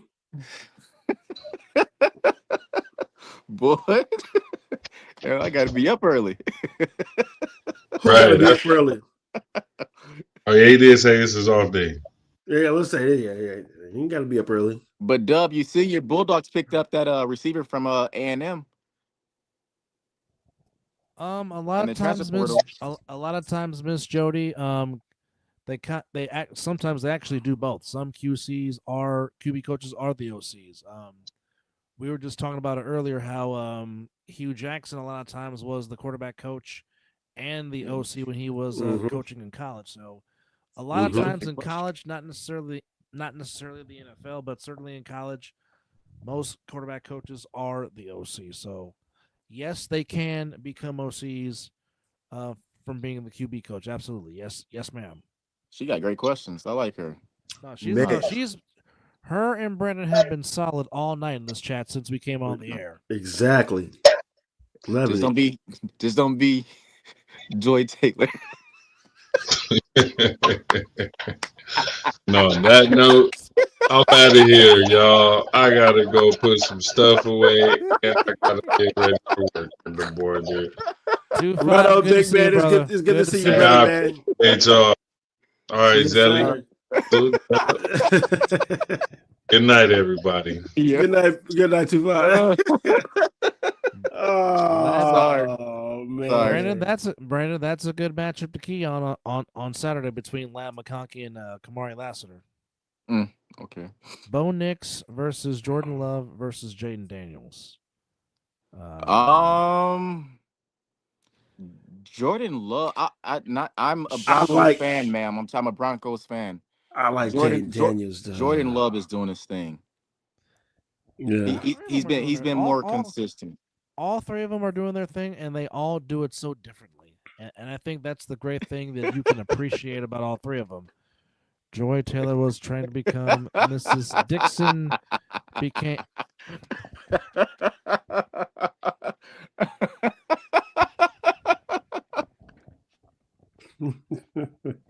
Man, now leave it up there. That's funny.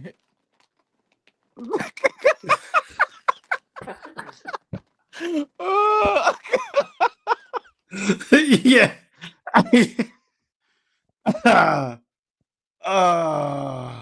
All I can say is that. That's all I can say. Oh man, that's insane. That's crazy. The chat is on fire. Can't pay me to sleep with no damn Acho. That is classic. It is. That is classic.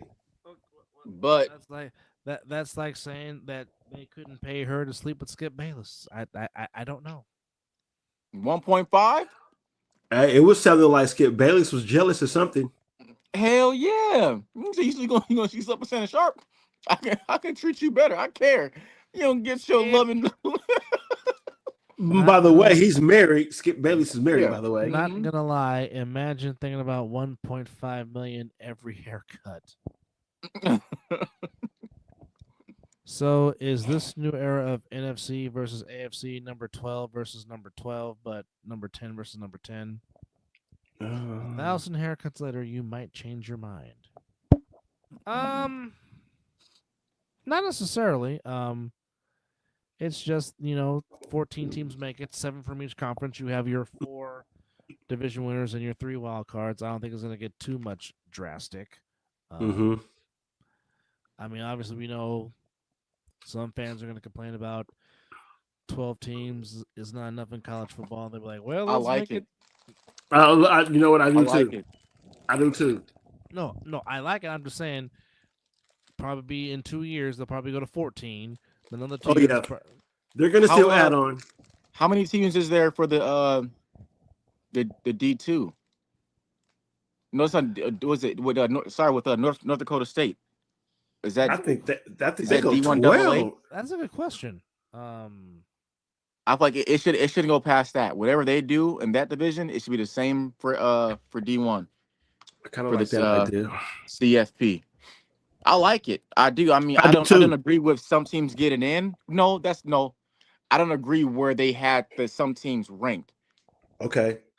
Like I would never have Boise State at Boise State or Arizona State ranked at what they're at. Brandon, you stop it right now. You go to your room.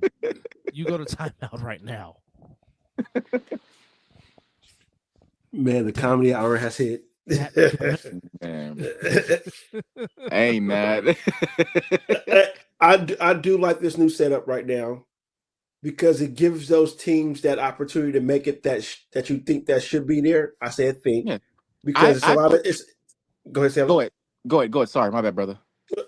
It's because a lot of times when we've been watching college football for a long time, we was like, damn, what if that team made it? Now they're like 10-2, and they got to go to a bowl game that doesn't matter, but they had a hell of a season. So now you kind of get those teams in that I like the expansion all the way around. Now it shouldn't go any further than where they're at, but like Dub said, he thinks they're going to go 14 and above. If they go 14, they should cut it at 14 and leave it. Don't touch it. That's enough. I agree. I love that we got a lot of football right now going on because as for us, NFL comes and it goes. So to get college football, how it goes, and we still got a little bit of NFL, then spring football comes in. I like all the football. Yeah. But I think college football should just leave it where it's at right now. But it sucks that all top four lost. Yeah. Mm-hmm. That's why I believe they should take a real big consideration and looking at strength of schedule. I believe Boise State and Arizona State deserve to be there. Yes, I do. The ranking that they had them at, I don't agree with. Because who did Boise State play? It was Oregon, and that was week 1. Yeah. You know. Yeah. And to answer your question, go ahead, finish. I don't think I feel like it should go the number of teams it should have in the playoffs should be the same amount that the D1 AA has, that North Dakota State's in. They just won. Well, that's not shocking. They've always been they've been winning it for years. I mean, with the last couple years, it was South Dakota State, the rivals. So they're North Dakota State won it this year. Yeah, they won it this year. The Bison won it this year. Yes. Yeah. I mean, they won maybe 10 dub. They've won 10 out of the last 14 years, I think. Yeah.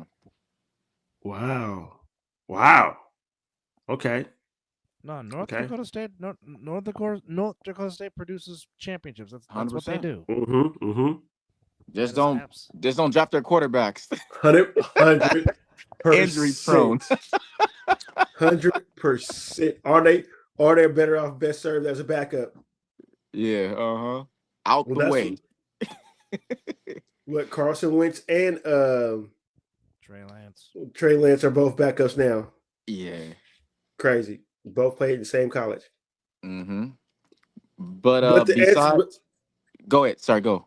But to answer your question, Jody, about the Quentin Ewers thing, I did read an article about that he can make more NIL money right now instead of going into the NFL. Who? Quentin Ewers, the quarterback for Texas. Yeah. And I think he's leaving. I can't see him staying because they've been getting Arch Manning ready, and Arch Manning is going to bring in numbers. Well, I think Arch Manning should have been the quarterback right now. He didn't do nothing to not lose that. To lose it. Josh Pernetta will be singing the Hallelujah chorus once Quentin Ewers leaves. Where does he go? Is the Ohio State quarterback a senior? I don't think so. No, I don't think so. I don't think Howard's a senior. But what about Dylan Gabriel? Yeah, he's coming out, so he can go to Oregon. That'd be good to go there. Yeah, he could go to Oregon. Yeah, make some money there. Come to UNLV. Hey, you know what? That is not obviously. Mrs. Bevo says, "Give me Arch, no more Ewers." Again, I don't know why they went back to Ewers when Manning was out there balling. That's a Steve Sarkisian question. I don't. They're just trying to show their loyalty because of what he did for them the last couple years. I feel like that's why. Do I agree with it 100%? No. Last couple of years. But that's the reason why.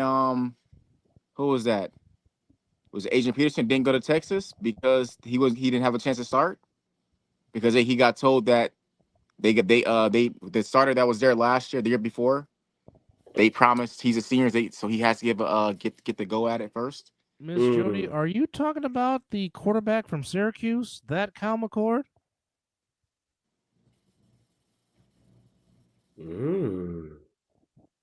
Man. which that definitely came out of left field. Right? Mm-hmm. I mean, Kyle McCord does have the height. I mean, He does. He does. He definitely has the height. And I mean, he did lead Syracuse to an 11-win season, if I'm not mistaken. Yeah, they had a good year. Yeah. She said she sure is. She sure is. Yeah, well, yeah. Man, coming here dropping some college football and pro sports. Well, I mean, he did throw for 450. Shout out to the chats. He did throw for 453 and 5 TDs in the Holiday Bowl against Washington State and put up 52. And Syracuse finished the year 10-3 and was ranked number 21. And and it was a damn good game between Syracuse and UNLV out here early in the season, which Syracuse got the win in overtime. Lucky. I can't say lucky. I can't say lucky. To which, real quickly, just want to say congratulations to our fellow alum from Fairfield High School, Quinton Ganther, who is gonna be coaching running backs for the Rebels under on Dan Mullen's staff. Like I said, so you might be a chance you might run into him, brother. Yeah, might be. But real quickly, me and Mizzle saw what Mr. Ganther could do on the football field as a Fairfield Falcon. Just a real quick story. This man literally in one game put 3 people on a stretcher to have him stretchered out of a game. No lie.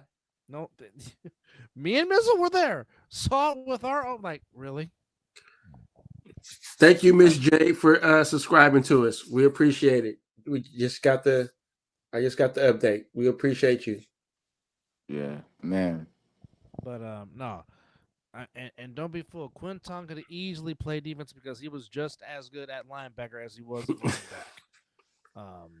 Well, most definitely living room, because this is why me and my brother do the show. We love to interact with our fans in the chat. And this is exactly what we do it for right here. And him and Desmond Bishop was a very good running back tandem, which Mr. Bishop could have easily played running back in college if he wanted to, but he decided to go linebacker. Did you just read that? I saw it. Another hot take. I can see it. Go ahead and do the Kevin Hart. I'm gonna just say it without the word. Drop fire. I won't say this. Drop fire. Help me. But no, shout out to Quinton Ganther for coming onto the UNLV staff. And like I said on my post, if I don't know anything else, I know this. That running back room will be ready and prepared to play football, because Quinton is a very good running back coach. Yes, he is. Like I said, had a very solid career as a Utah Ute. Was the first BCS buster. Him and Alex Smith, led by Urban Meyer, thrashed Pittsburgh in the Fiesta Bowl to become the first BCS buster. Got to play in the NFL. So, I mean, like I said, me and Mizzle literally went to high school with 2 guys that got to the NFL. And Desmond Bishop. Yes. Desmond Bishop with the Packers. With the Pack, yes. And we know them gentlemen personally. Yes. Nice. Yes, we do. Yes. Yes. Ain't like I say, ain't trying to toot our own horn like that, but and we know a few NFL. Yeah. And few NFL players. And real quickly, Desmond was also a very solid basketball player too. He also played basketball. Yes, he was. Yes, he was. Very solid basketball player. And then real quickly, Quinton also did play on the baseball team. Nice. Hold on. Whoa, that's a very hot take. Well, they better not leave. I think he's a great coach. I'm biased though, Miss Jody. I'm from Detroit, so let us have our thrill. It's been years, even before I was born. Let us have our moment. Yes, Miss Jody. Mizzle. Yes, we both went to high school with Desmond Bishop. Yes. And I'm still upset that Desmond left his wallet. Yes. I'm like, Desi, how do you do that? How? Of all places. She said she's jealous. Yes, we No, definitely went to high school with no, him. we went to Yes. we were all Fairfield Falcons. They Mhm. graduated class of 2002. Me and Mizzle were class of '01, but like I said, I was Mhm. there when they actually made sections the year after me and Mizzle graduated. Um, me and me and our boy Alan, we went to UOP, University of Pacific, and their football stadium, and that's where they play Elk Grove. But Elk Grove was just deep. Um, Not until you give Jordan Love his turkey from last year. Nah, he cool. He be all right. He be all right. Oh, you gotta love it. he's You he's still gotta he's love still it. young. He's young. Now how? Okay, I gotta. Now I gotta. But Dub, the reason why I told you I don't think the Branch brothers are gonna do good at Georgia Yes, yes. Yes, is give us that hot take, please. Yes, please. first off, they committed to Oklahoma, right? That's what they first Ooh, committed to, is Oklahoma. And Boomer Sooner. then that's when Lincoln Riley left to go to SC because he got the job. So then he went to SC. Mm-hmm. So I'm not saying that they're great players. But what I'm saying is Zachariah is an explosive player. That he needs to be on a team that's gonna put up points. Georgia isn't over putting up points like that, especially because they're in the SEC. Correct. It's big man football. They Correct. run the ball down there. He needs to go to a team that pass the ball more than they run. Hmm. He'll probably most likely be in the transporter again after next year for a fact. Damn. Now his brother Zion Branch, he's a good safety, but he's not a good safety SEC wise. And I don't think he's going to start when he gets there either. Well, Man. He needs to be in a division playing against teams that throws the ball a lot. You're expecting him to tackle Derrick Henry's? No. It's not going to happen. That's why I was telling him go to Colorado. Go to a Big 12 school because you're going to get the ball for Zachariah. The ball's going to be thrown. It's going to be thrown a lot for Zion. What SEC team passes 80% of the time? Bama. probably LSU. Oh, yeah, LSU. So that they'll play them once a year, if that. If With that. how big the SEC is getting. So, Miss Jody, which two Heisman Trophy winners you talking about? Is one Eric Crouch or Tommy Frazier? Ooh, Tommy Frazier. Ooh. I'm just asking. Or was it Scott Frost? One of those three. Now I'm curious to know which Nebraska had some good squads back in the day sat too. next to Back in two the out of 90s. three. That'd be interesting. Nebraska has some nice squads. They should have went to Colorado. That's Ooh. what they should have went. They should have went there. Okay, which one? Frost, Crouch, or Frazier? Well, you named three of them, so she said two out of the three, and I'm curious of which was two that we were correct with. Johnny Rogers? Oh wow. Oh. Now that's a name. Right? That is a name in the Wayback Machine. Oh baby. Oh boy. I was born. I don't think I was born. None of us when was Johnny born. Rogers was playing for Nebraska. Yeah. That's old school. That is way old school. Well, just look at the game of the century between Oklahoma and Nebraska, and that's all you need to know about Johnny Rogers. Let me tell you. Well, that is a. What else? Quarterback and running back. Okay.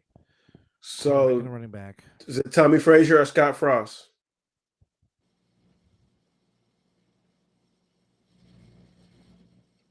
Or Turner Gill.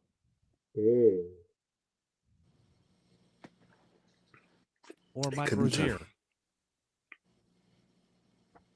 we throwing some names out there I'm today. naming a whole bunch of Nebraska players. Mm-hmm. He let you wear his ring. Whoa. The Heisman ring or the national championship ring?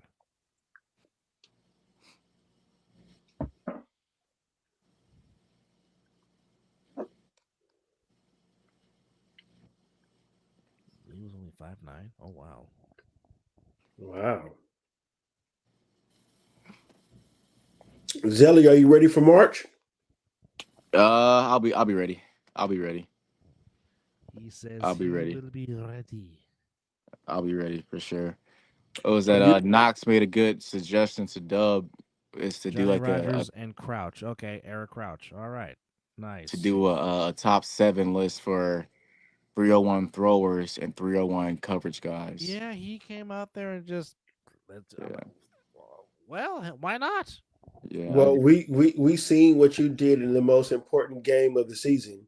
Him Yeah, and I and told him, I Cannon. said, I wouldn't be surprised if I'm not on the list, you know, because you should be, because just what along with you did in low. the championship game. It'll be low for sure. If anything, if I make it, it'd be low, and I'll be okay with that, you know, because I played maybe 3 or 2 games, 3-on-1 Yeah. coverage.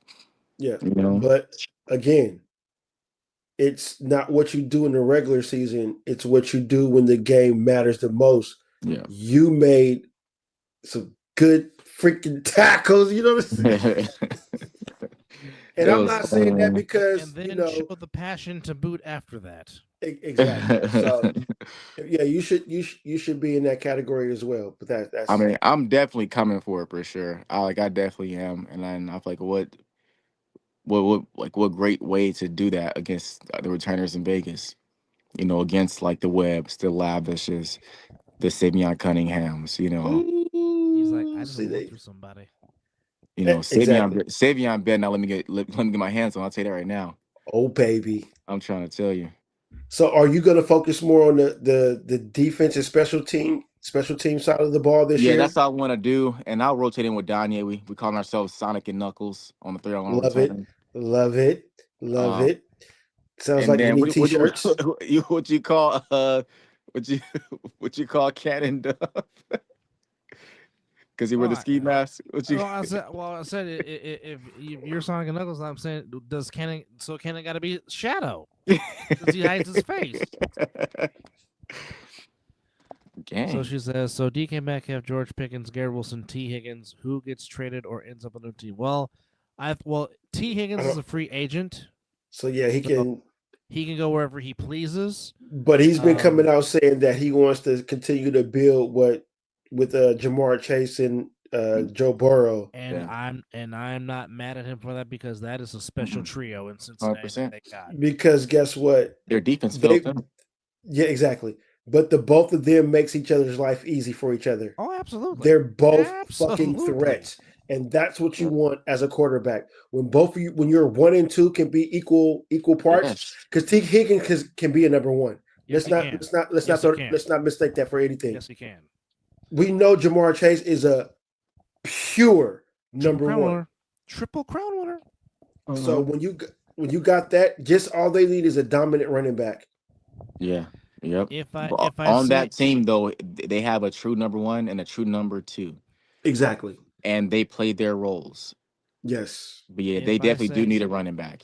If I say anybody gets traded out of that particular names you just mentioned, possibly more than likely, well, I definitely think Myles Garrett gets traded out of all of them. Yeah. Crosby's not going nowhere. They said that at the beginning of the year. Max Crosby is a Raider for life. They're going to give him his money. Yeah. And I don't give a damn what new regime comes in and takes this team out. They better understand that 9-8 is the face of this franchise.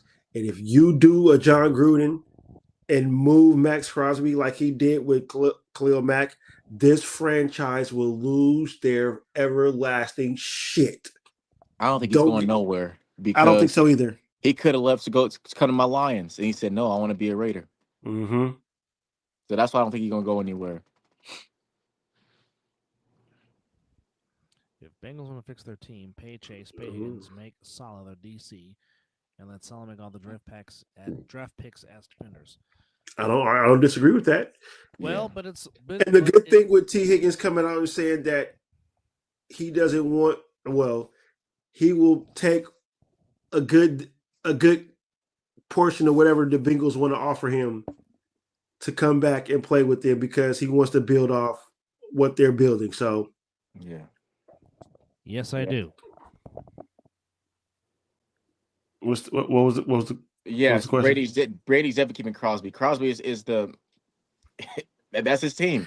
He's the face of the franchise, and Yeah. they will be stupid to let him walk. Yeah.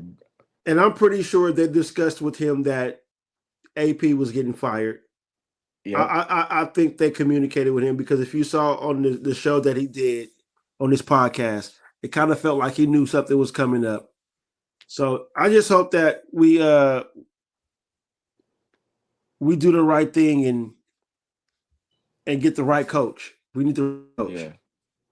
That's just it. I agree. Let's see. I mean, Crosby's been involved in both. Yeah, but here's the thing with that. Mark Davis has hired both coaches that the players have wanted. Yep. And it has not panned out. Mm-mm. Now it's time for him to be the owner of this goddamn team. Yep. I guess Brady's going to be involved. Well, he's definitely going to be involved. That's been said. It is time to put this franchise with somebody that knows how to be a damn coach. Would you take Sexy Rexy? Rex Ryan? Mm-hmm. I mean, yeah. Who else is out there? Well, we have put in requests. I will get to the chat here in a second. They have put in requests for Ben Johnson, Spagnuolo, Cohen, I think, Aaron Glenn, and the OC from the Ravens. I like the request for Ben Johnson. And the only reason why I think Ben Johnson accepted that request is because of Tom Brady. Mm-hmm. So I like what Ben Johnson has done with Sonic and Knuckles, Amar St. Brown, Laporta. And if the Raiders will have to tell him that they're going to have to go get a quarterback for him to leave Detroit. Yep. Even though he's also has interviews with the Bears, Patriots, and I want to say the Jaguars. And he already came out and said he's only going to take interviews from teams that are interested, that he feels he can go to. So the Jaguars have a quarterback. Mm-hmm. Patriots got a quarterback. Yeah, Drake. Bears got it, and the Bears got a quarterback. Yep. Where we don't have none of those things that he can want to build on. Yeah, shoot. So that'd be tough. So Brandon asks, crazy stat, Debo and Tank Dell had the exact same stats this year. 51 receptions on 81 targets, 670 yards, 13.1 yards per reception. Interesting. It's not bad. It's definitely. And so was Aaron Jones, but we let him. Mike Tomlin. Now, if the Steelers want to, if the Steelers want to go against what they've been doing their whole existence, is let their coaches retire. If they want to let Mike Tomlin walk, if he doesn't produce, he can come to Vegas. I can't see them letting him go. I don't either. They don't do that. That's not That's not what they do. To my knowledge of the Steelers, they've only had 3 coaches: Chuck Noll, Bill Cowher, and Mike Tomlin. And the last 2 that besides Tomlin have retired on their own account. Yeah. Steelers don't fire their coaches. They let them do what they need to do. Plus, Raiders gave up a lot to get Mike Tomlin. If that's to happen, they had to give up a lot to get Mike Tomlin for sure. A lot of draft picks. I think Aaron Glenn would be dope there, but he's going to need a solid OC. That's anywhere he go. Mm-hmm. That's anywhere. I think Aaron Glenn will be a good coach, I think he will pan out. Just look what he's doing with that defense in Detroit without even having the pieces, without even having Hutchinson. Yeah, yeah. I feel like a lot of that depend on if we win a Super Bowl this year, or if we go to. That could be his way. That could probably be a reason why he does leave. Excuse me, is if they do lose. Which I mean, I hope they don't, of course, but Raiders Metcalf ain't going to the Raiders. He don't got no quarterback. Who's throwing him the ball? I think we're good. We should stick with just Jacoby Myers, Brock Bowers. I do like Tucker. So I don't think we don't need the DK Metcalf. It's going to cost a lot of the cap that we have. So a lot of money, a lot of I don't cap think that y'all just freed up too. Exactly. I don't think we go that route. That would be nice though. I thought Tomlin was going to go to the 49ers and pretend to be. I love it. Let's see. Well, Eric. Ooh. Well, that's a good question because he has now went to the college ranks and the NFL ranks and has been fired by. So when he's with Kansas City, they were saying that he was a little rough, I guess, because Eric Bieniemy's old school. He's a running back. He's an old school running back, and he goes by how he was coached, per se. So can he adapt to these younger players that like to be coached a different way and how the NFL is going with not pushing these players like the old school coaches did with the two-a-days and everything like that? Yeah. I think Eric Bieniemy has a good offensive mind. I do. Agreed. But it just sucks to think about that all these teams have bypassed him. I mean, look at it. I mean, hopefully he's not another Josh McDaniels. Like Josh McDaniels was a great OC. Yes. But he was a terrible head coach. And he proven that many times. Aaron Glenn, like I said a second ago, I do like Aaron Glenn, but look what Liam Cohen has done with Baker Mayfield and a few other quarterbacks that he has coached. So yeah, I can't see him leaving either. Why leave when that division that Tampa's in is not that good? Yeah. He can stay and build his resume even more. Yeah, especially in a division that's not that good. But some of these coaches that do good on offense, and if a team comes knocking at the door, it's like, okay, y'all see what my offense is doing, yada yada yada. So it'd be interesting. Look at Odom. He left us to go to fucking Purdue. For what reason? What are you doing? You left UNLV to go to Purdue? You ain't gonna win those. They're in the Big Ten. He must forgot it. He forgot Purdue's in the Big Ten. Right. Oh my God. And he hasn't made the Tampa offense. Exactly. Yeah. Exactly. He might be. I think the Raiders put in a request to interview him as well. I wouldn't mind him because I'm all for that. My organization needs a young up and coming offensive minded coach, especially with the way the offense is being built and stuff right now. You got to go with a young coach. And let me know if I'm wrong, big bro. I believe the Raiders' main focus should be going to find a quarterback that can be there 5 to 8 years. Oh, I agree with you. 100%. And if I'm wrong, let me know I'm wrong.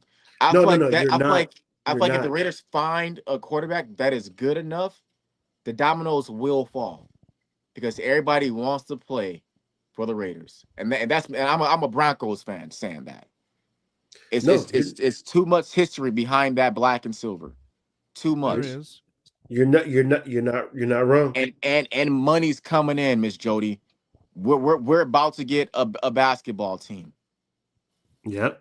It's coming. Like if the Raiders get a quarterback, it's gonna be trouble because they be having people come there to play left and right. I don't think no state tax, right, Dub, here for the NFL guys. Correct. No state trust tax me. In Nevada, yes. No state tax. Trust me, Miss Jody. But here's they'll the be coming. Here's the thing. Go ahead. And I've been saying this all week, and I know they're going to have Brady highly involved, but again, just because you were great on the field does not mean that can I agree. translate into ownership in the front office. I agree. For example, John Elway couldn't get a quarterback for shit. Mhm. Lucked out and got Von Miller, and Von Miller got him that one Yeah. Super Bowl ring. But it Shit, was but Michael Jordan. Shit. Michael Jordan. No question about what he can do with the basketball court, but as an executive, as an owner, he Yeah. sucked. Mr. Russell, greatest winner of all time. More rings than fingers. But when it came to trying Yeah. to be a head Shit. coach, didn't do it. Magic Johnson Even trying to be executive, didn't work. Larry Not Bird Larry Bird's the only one, that produced, but he yeah, struggled as a head coach. He wasn't that good. I want to say. but he still got to the finals. He still coached the team to the finals as a head coach. But Larry Bird, no, obviously we're talking about basketball, Yeah. but I'm just saying it is hard. Most most of your great head coaches in the NFL were not superstars Yeah. on the field. That is Yes. true. Like Some didn't even play. some didn't even play. Mhm. Like Tom Landry was reserved. John Madden was a lineman but got hurt, became Yeah. a linebacker coach, and we know what That happened. Yeah. John Madden did. But it's just like in baseball, most of your great managers are utility guys or catchers. Why that is, I don't know. But Mhm. I'm just saying, in Brady's case, if he's gonna have his handprints in with the Raiders, they've got to hit on the quarterback, which they have not done. Would you take Shador, Miz? Take away that bowl game. But before I answer the question, a lot of these players that are supposed to be drafted high did not have a very good bowl game. Facts. BYU was nice. BYU was nice. BYU was a good team. No. BYU was a good team, but what I'm just saying that a lot of these players that are supposed to be drafted in the top maybe 10 or maybe 5, Mm-hmm. Genty really did not have a good game. Shador did not have a good game. Travis Hunter had a kind of decent game. When I take Shador, I have to know who my offensive coordinator is first. That is a hard. And then I feel like they played these top players that's going to be in the draft. They played against more complete teams. In my opinion, like I don't disagree. The biggest difference with Boise State and was Penn State. Uncle Wade. We love Uncle Wade Phillips. That'd be nice. That would be nice. I definitely respect Wade Phillips. That would be nice. I just got to know. He will help somebody's roster in the NFL. Is he a first round talent, or do we see him going like a second, third? I think I think Scadaboo's day 2, day 3. I agree. He definitely upped his draft boost for sure from that game against Texas. Yeah, because everybody had them getting blown out, and look at what they did. He's day 2, day 3, but he will instantly help an NFL team impact. Without question. Think of Eckler. I like that kid. I like how he approaches the game. You know, he's a physical running back. He looks for the contact, which is rare these days because a lot of these players are kind of like protecting their health. You know, they don't want to take on many hits, but it's good to see. Given how me and Dub grew up, all we saw was physical football when we were growing up. Mm-hmm. But then here's my argument with the Raiders. No state income tax. You don't share a state with another team like California. Mm-hmm. You know, then it doesn't snow here. You're in the dome. You don't want to go to the frozen tundra or the Mile High City during this time of the year. Mm-hmm. If Vegas this is me as a Broncos fan saying this, if the Raiders find a quarterback, it's gonna be scary hours, for a fact. Because if they get a quarterback, I guarantee DK will want to come here for a fact he would want to come here. Mm.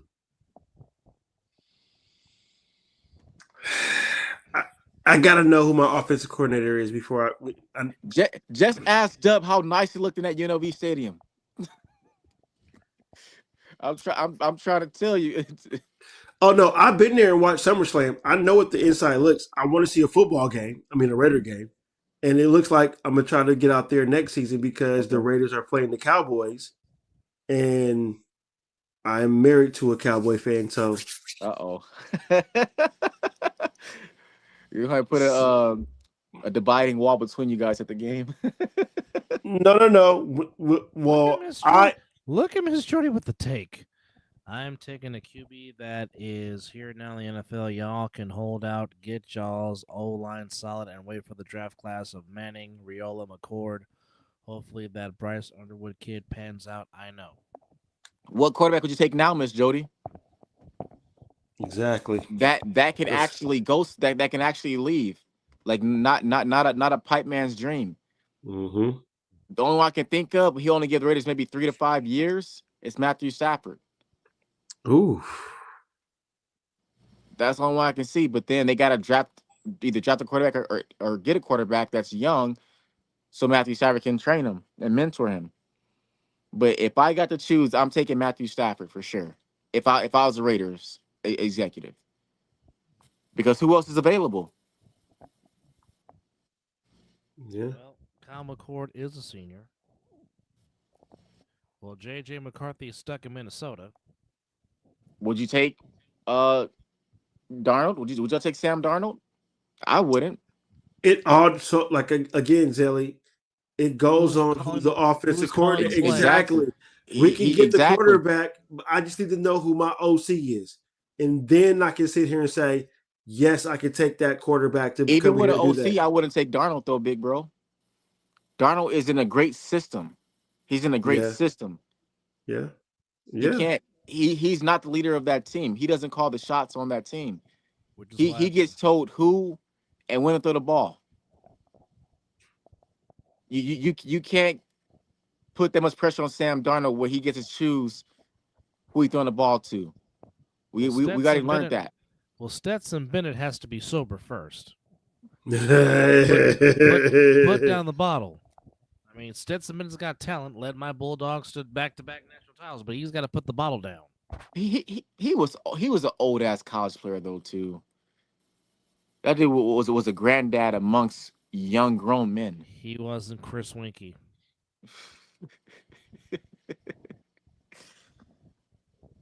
But Chris Winkie was damn near 40 when he finally got to the NFL. Mm-hmm. But yeah, I think the main priority probably should be get an OC, or get a head coach and get an OC, a good OC, and then get a quarterback. I think those 3 things: head coach, OC, quarterback. Like those things should be like the top of the list, of like the top priorities of the Raiders for sure. Quarterback, OC, definitely. But then again, another thing we're going to need, Zelly, is going to be a new defensive coordinator because I believe Patrick Graham is gone. He's either going to take a head coaching position or he's going to go take that Cincinnati Bengals open position for their D coordinator. Ms. Jody, I'm not saying that he's not good. It's just Stetson Bennett has a drinking problem. That's all I'm saying. Yeah. That's all I'm saying. Or I wouldn't mind seeing. You're probably gonna get mad at this for sure. I wouldn't mind seeing Dak Prescott in a Raider uniform. Hell no.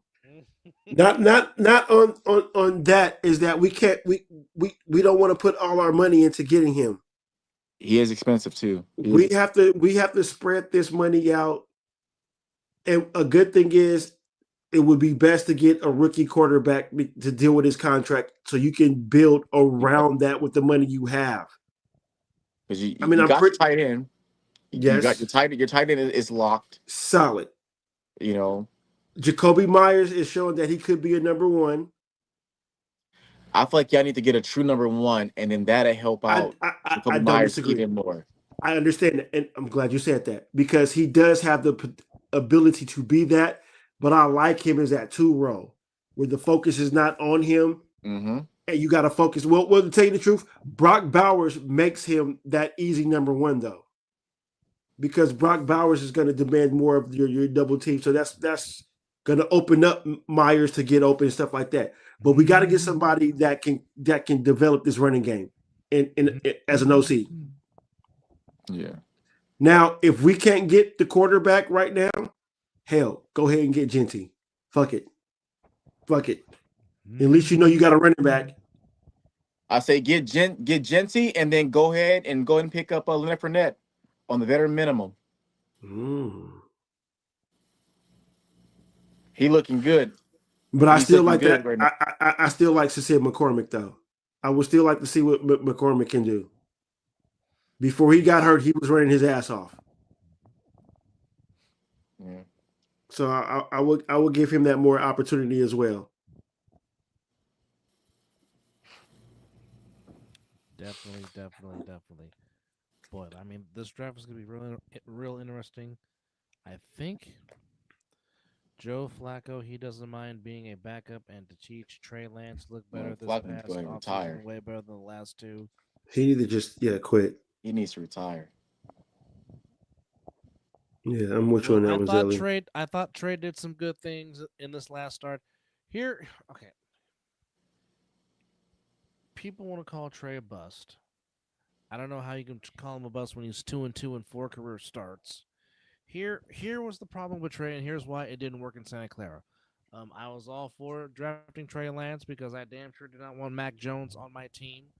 But unfortunately with Trey, he came into a situation where the roster was ready to win now, and there really was no time to develop him into the quarterback that he needed to be or what he possibly could be. And then they tried doing that in 2021, gets hurt, or 2022 gets hurt. Then in comes Richard Garoppolo, he gets hurt. Then comes Brock Purdy, and here we are. I think if Trey can get with the right head coach and the right offensive coordinator, I think they can untap his talent because the man's got the arm. There's no question about that. Man's got the arm. It's just he needs somebody to just help harness his craft. But he hasn't proven himself. Hasn't had the chance to. He hasn't been given the chance to. How many college games did he play, Dub? I agree. He should have not came out. He should have been drafted. I'm not disagreeing with that. He should have stayed after the COVID year. Same thing that James Wiseman should have did. Go back for a full season. Mm-hmm. Yeah, that's my issue. Is he hasn't been proven, and like he didn't prove himself in the league thus far. He didn't prove himself in college. He played 4 games. Daniel Jones. No, Daniel Jones. No, Danny Dimes. Did you say Daniel? You ain't want Daniel Jones? He'll take Malik Hooker. He'll take Malik Hooker over Daniel Jones. Hell, you damn right. I'm sorry, Hendon Hooker. I'm sorry. Not Malik. Hendon Hooker. What about Cooper Rush? Fuck no. No. I'm just tired now. You guys are just trying to get a rise out of me right now. No. But no, we definitely appreciate. Oh, we didn't even pick a winner for the Rams and the Vikings. Who do we like in the Rams and the Vikings on Monday night? God damn. Vikings. Oh. No hesitation. Vikings. Zelly's going Skull. No hesitation. Campbell said we'll see him in 2 weeks. We're gonna see him in 2 weeks. You really believe that? Yeah. You really believe there will be a part 3 between Purple and the Honolulu Blue? Yes, 100%. It'd be the game, the ideal game.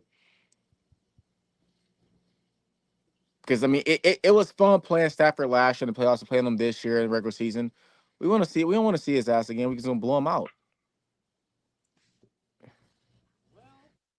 the more competitive, the more rivalry game is going to be against the Vikings. It's a rivalry developing there more than the Packers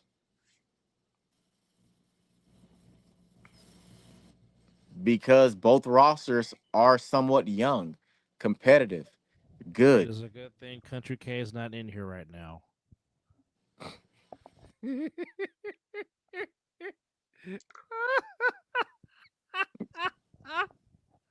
Now, wait a minute. I am a Florida State Seminole fan, and Jameis Winston has blessed me to see another national title.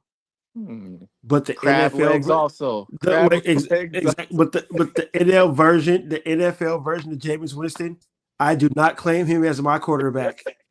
Hey, he just want to eat a W. He just want to eat a W. She says, "No, I want Detroit with your damn trick game play." You haven't seen the rest of them either. Well, Are you are yeah, you a Rams fan, Miss Jody? I think she's a Packers fan. You don't know. Like we sick of y'all too. Ain't no rivalry there. Get your ass on. just enjoy Cancun. Oh Lord. Mm-mm. Well, with that, Y'all number one here, receiver can't and stay healthy. now here comes EJ.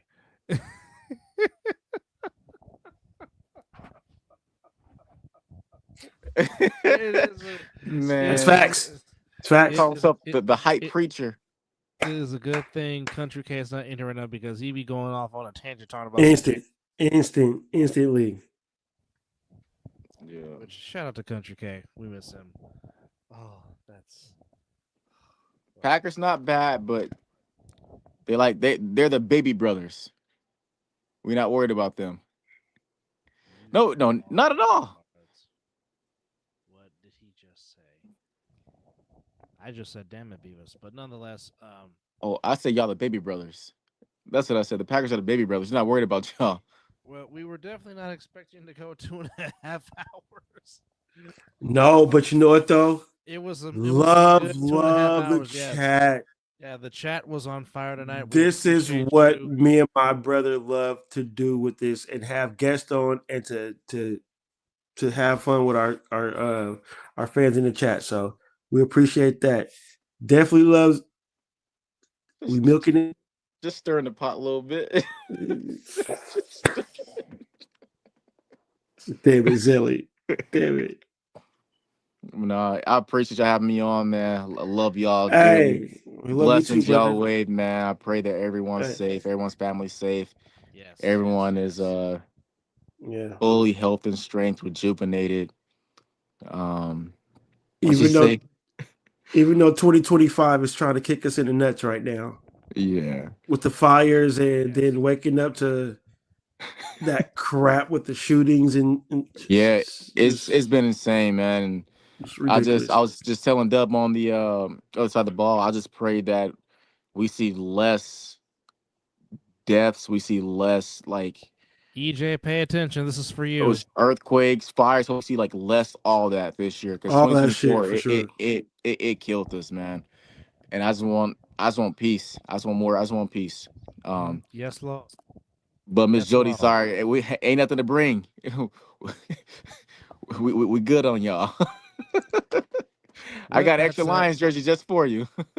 With that said, special thanks everybody for joining us on the chat. Special thanks to Lava25 and Zelly for joining us here on the Mizzle and Dub show, as we are now 9 away from the magical number of 300 in celebrating our 5th year of doing this. But nonetheless, enjoy the Orange Bowl tomorrow between Penn State and Notre Dame.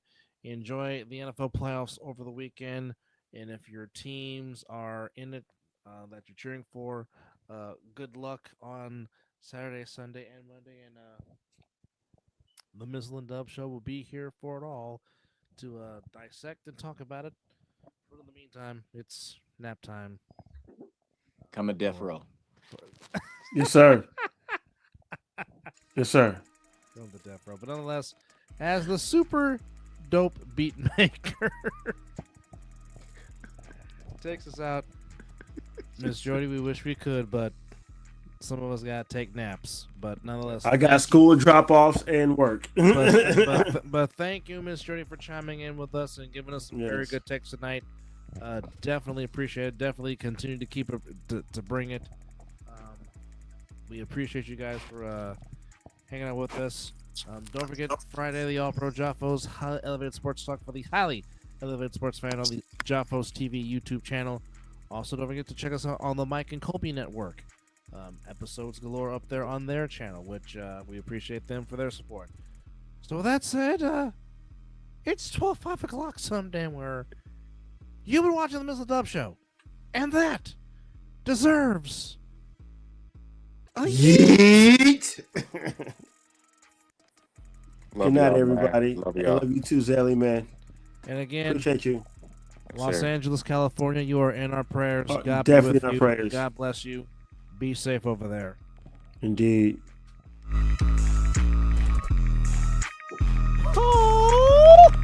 West Side?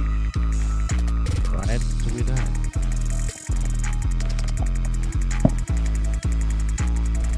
And we appreciate our new subscriber, Miss Jody. Yes.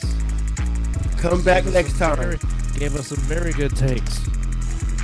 The Mizzle and Dub Show ain't going nowhere. Appreciate you guys.